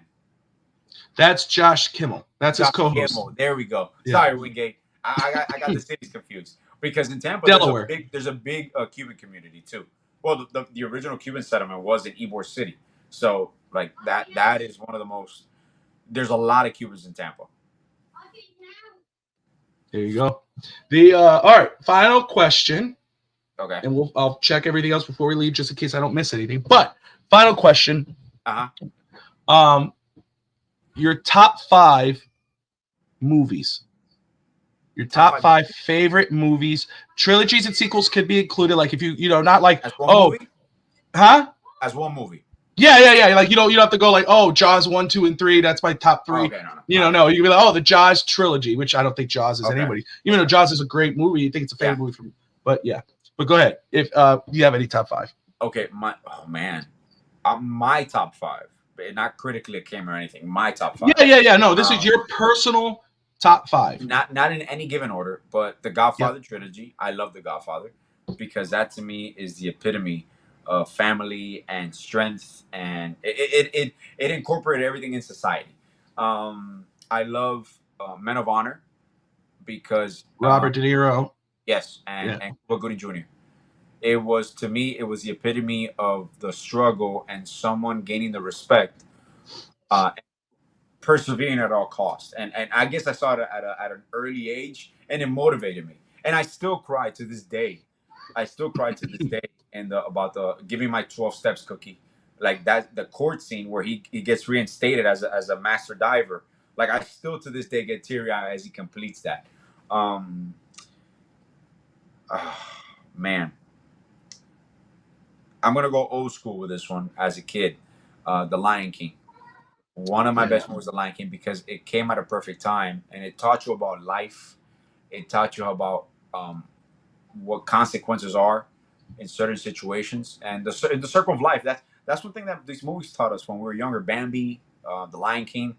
It was the epitome of like you can lose your parents at an early age. Like people don't talk about that as much, but that to me was really, really epitome. And I know it's cartoonish, but still was a nice message across. So I got that one. Then I love the Saw series, and I'll put that as one, as psychological thriller, because I always feel that every person has a decision, and it concludes your life is always up to you, what you're willing to sacrifice and what you're willing to do. And let me see, that's 4. And I'm gonna say because I judge these a lot by movies that no matter if it's on, I'll stop and watch it. Yeah. And I'll sit there, and I know what's gonna happen, but I'm gonna sit through it, and I'm gonna finish. Yeah. Damn, man. I'm not. Oh man, I want to say because I love my top actors. I love Denzel Washington, Anthony Hopkins. So, oh man, the problem is, it's a few of them. It's a few of them, but damn it, I got that fifth one. Let me see. Now, give me 2 seconds. What is the movie that if I have to pick just one more? It does get hard because there's movies I want to throw in there. Yes, man. But there's other ones I'm like, I might have some honorable mentions, because there are a couple more. I'll throw actor for example is Denzel Washington, but I'll throw in I love the Jason Bourne series with where is he? Sorry, I did the Batman voice. Sorry, they're talking about Batman. Or Christian Bale. Tati hates Christian Bale. I said Batman. Oh, she does? Yeah, Willie doesn't like. Willie likes him. Says, "Where is he?" And he's like, the voice is kind of ridiculous. I like Batman. I'm a diehard Batman guy. But yeah, Michael Keaton's the best Batman in my opinion. Okay. I mean, Michael Keaton is Michael Keaton. Yeah, I'm right. Damn right. Did you get a fifth one? I'm sorry. Yeah. The Jason Bourne series. Jason Bourne. Okay. Yeah. Bourne Ultimatum. Oh yeah, you love Jason Bourne. I didn't even think about that. Okay, so I've seen a common trend because I wouldn't say they're ranked, but I wrote down my list, and again today as I was thinking more about it, I was like, oh man, you forgot this one. Yeah, and so I want to say some honorable mentions, but I want to say this. Okay. I'm going to take one out, even though I do love the saga. I'm gonna put them as an honorable mention. But anyway, first one I have on there is Godfather trilogy, and all for the reasons that you say too. First of all, you know me, I love stories. Yes. I love emotion, and a lot of this stuff, and I think just like you said, it has a lot to do with the family. And I took a lot of that stuff growing up, and took that as I don't know how to say that, attributes to myself. Never take sides against the family. Never there's a lot of things in here. Keep your opinion within your circle. Don't share outside of your circle. Love the Godfather movies 1 and 2, obviously the top ones. I still love 3 because it's a part of it. I think obviously it could have been better, but I love the trilogy. The other one I gotta give credit to is Lord of the Rings trilogy, the original Lord of the Rings with the music, the story, the acting. Even from the Fellowship to the Ring, the Two Towers, and to the Return of the King. I mean, it gets you in your feels, when you see the Rohan army coming up in Return of the King when they save the day, and then you see the elephants. That's from the third movie. The first movie when Gandalf falls down off the cliff. The second movie when they're fighting at Helm's Deep. Just an amazing. I just that. Legends of the Fall, which was Anthony Hopkins, Brad Pitt. Brad Pitt played Tristan. It was about 3 brothers, and Anthony Hopkins played the father. If you guys have never seen Legend of the Fall, that's another movie. I mean, I'm big into stories. I love stories. I love things like that. Music, everything. That movie hits all the feels. I had that as 4 because I'm moving number 3, and you should know what number 3 is because I'm nerd like that is Star Wars. Star Wars saga. I love Star Wars. However, I'm gonna move them down. Not because I don't. I can watch a Star Wars movie. I watch all the Star Wars movies. But the fourth one is gonna be Tombstone. It was what's his name? Oh goodness, Kurt Russell, Val Kilmer. That movie, I just love that movie. Now. Anything Robin Williams is always great. What Dreams May Come. Oh my God, that movie was beautiful, bro. That movie, beautiful. That movie, another one that gets you in the feels. Yes. I mean, when you realize that because his kids died earlier in the movie, and then they're the 2 ones that help him, and he doesn't really because Cuba Gooding Jr. is the son. Yeah. And he's trying to get to his wife because she could be. Oh, dude, I'm getting goosebumps right now. Movies. Yeah, that movie's amazing. Bicentennial Man, was another one where he's the android who wants to be human. Yeah. Yeah. Another good one. Amazing too. Yeah. Tati said earlier, Good Will Hunting. Global Hunting is to me one of my favorite. Robin Williams, everybody sees as a funny man, but even Miss Doubtfire, there's feeling like you get touched by that movie. He is one of the greatest actors, versatile ever, in our generation, ever. And I'm Anthony Hopkins is my favorite actor. I could watch anything with Anthony Hopkins. But August Rush, which one was that? The one about the kid that is as a musician that is finding his parents through the music in the park and all that. I have to look that up. They gave him up for adoption, and they connect again through music. Was Robin Williams a villain in that movie? What? He's a villain. Yeah. Who was the villain? Yeah, he is. He's trying to. He. I think it was an orphanage, or he had them like, he had them perform, and he tried to have them like he basically was exploiting the kids. I've never. It's an amazing movie. Really? But he is. No, I never. But I'll tell you what. I just looked at it right now. Watch it. But I'll tell you now. You're right. Willie is that. Excuse me. He has amazing range. Yeah. There's a one that he did with the 1 hour photo. I think it's called. Oh, that's also an amazing movie, bro. And then the one with Insomnia with Al Pacino. Yes. Oh, Robin Williams. But anyway. So, but What Dreams May Come by Centennial Man, I could sit down. If it's Robin Williams, I could sit down and watch it. I will watch it. Life was the other one. Life with Eddie Murphy and Martin Lawrence. Yes. Hilarious. A lot of scenes that you can remember forever, but also a great story as well. So I had some honorable mention. And, of course, Star Wars. I grew up loving Star Wars. I was never into Star Trek. Yeah. Never. I always was not interested in it at all. I was always a Star Wars guy. It was not until one day I sat down and watched. It was on TV, and I just put it on in the background, Alex. And they were running the original movies because I never watched the show, and I never watched Star Trek. I used to watch it. Well, I watched Wrath of Khan, which was the second movie with William Shatner, and I watched Wrath of Khan, and I freaking loved it.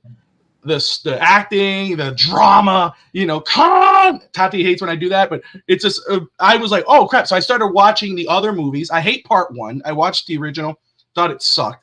The other ones were fun. Part 2 was the greatest, and I started watching the series. That's when I started watching the original series because I was just like something background noise to watch. But I was always a Star Wars guy. So Star Wars is there. If I see Star Wars on, I could watch Star Wars. You can watch it. Yeah, but no, I took that one out because again, Legends of the Fall, Tombstone, What Dreams May Come, Life, Lord of the Rings, and Godfather. I do not like Star Trek. Well, nobody's perfect. No, I'm just playing. But anyway, man, we've had a great show. We're enjoying ourselves.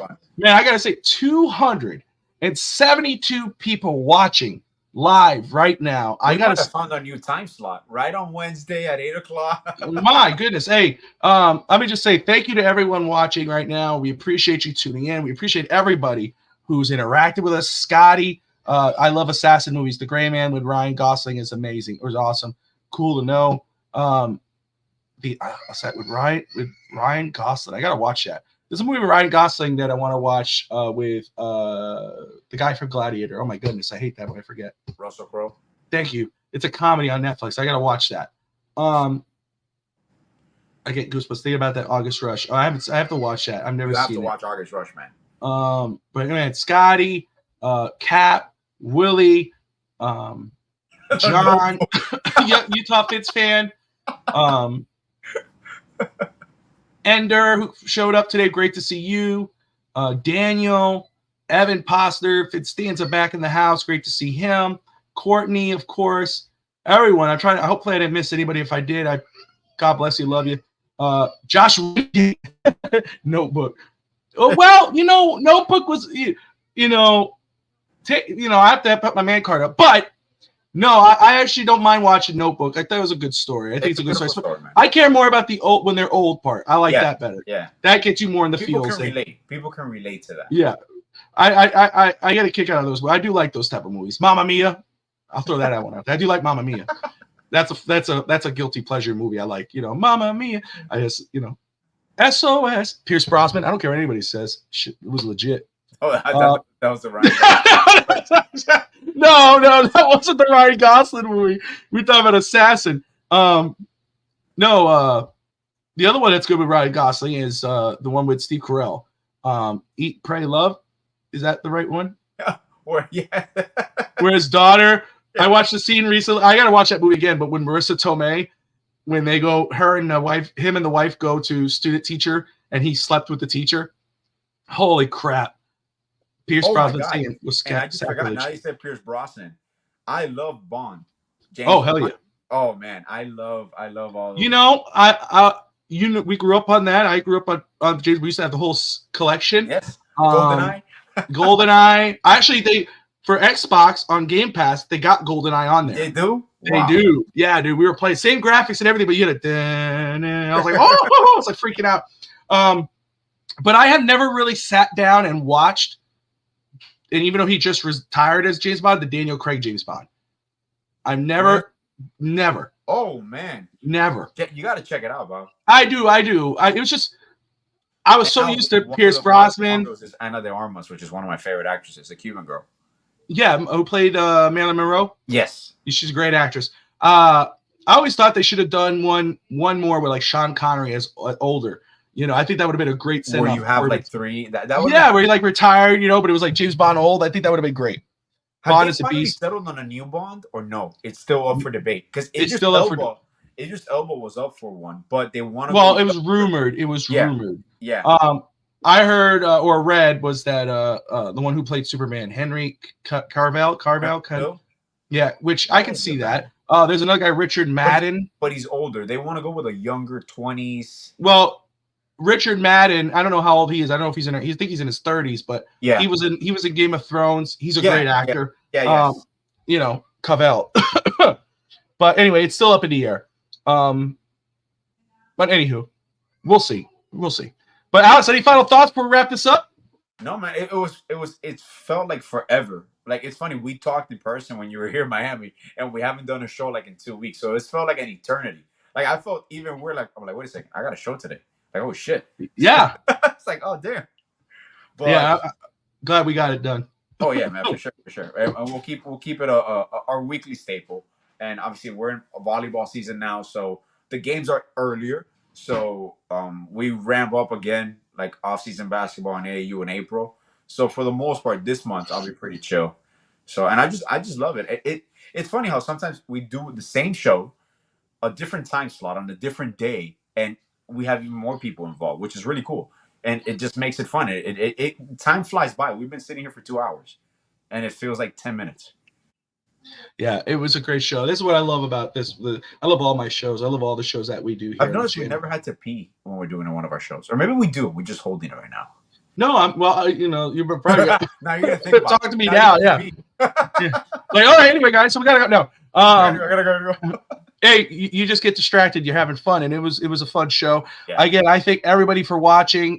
Willie, I appreciate you tuning in and staying with us, brother. Guys, if you haven't yet, go check out Willie on 305 Sports Now. His YouTube channel talks Hurricanes, Dolphins, Heat, wrestling. He talks about it all. He's a great guy, great guest on his show all the time. Look forward to having him on here and just collaborating with him in the future. Yeah, and words suck for me. And but anyway, you're not a wordsmith. Yeah, I'm not a wordsmith. I just, I'm tired. Whatever. I mean, coughing up a storm. I'm getting annoyed, but it's all good. But anyway, guys, we appreciate you. Love you. God bless you. Appreciate you. Like, subscribe. Most importantly, don't forget, as always, Dolphin fans, heads up. Let's go, Heat.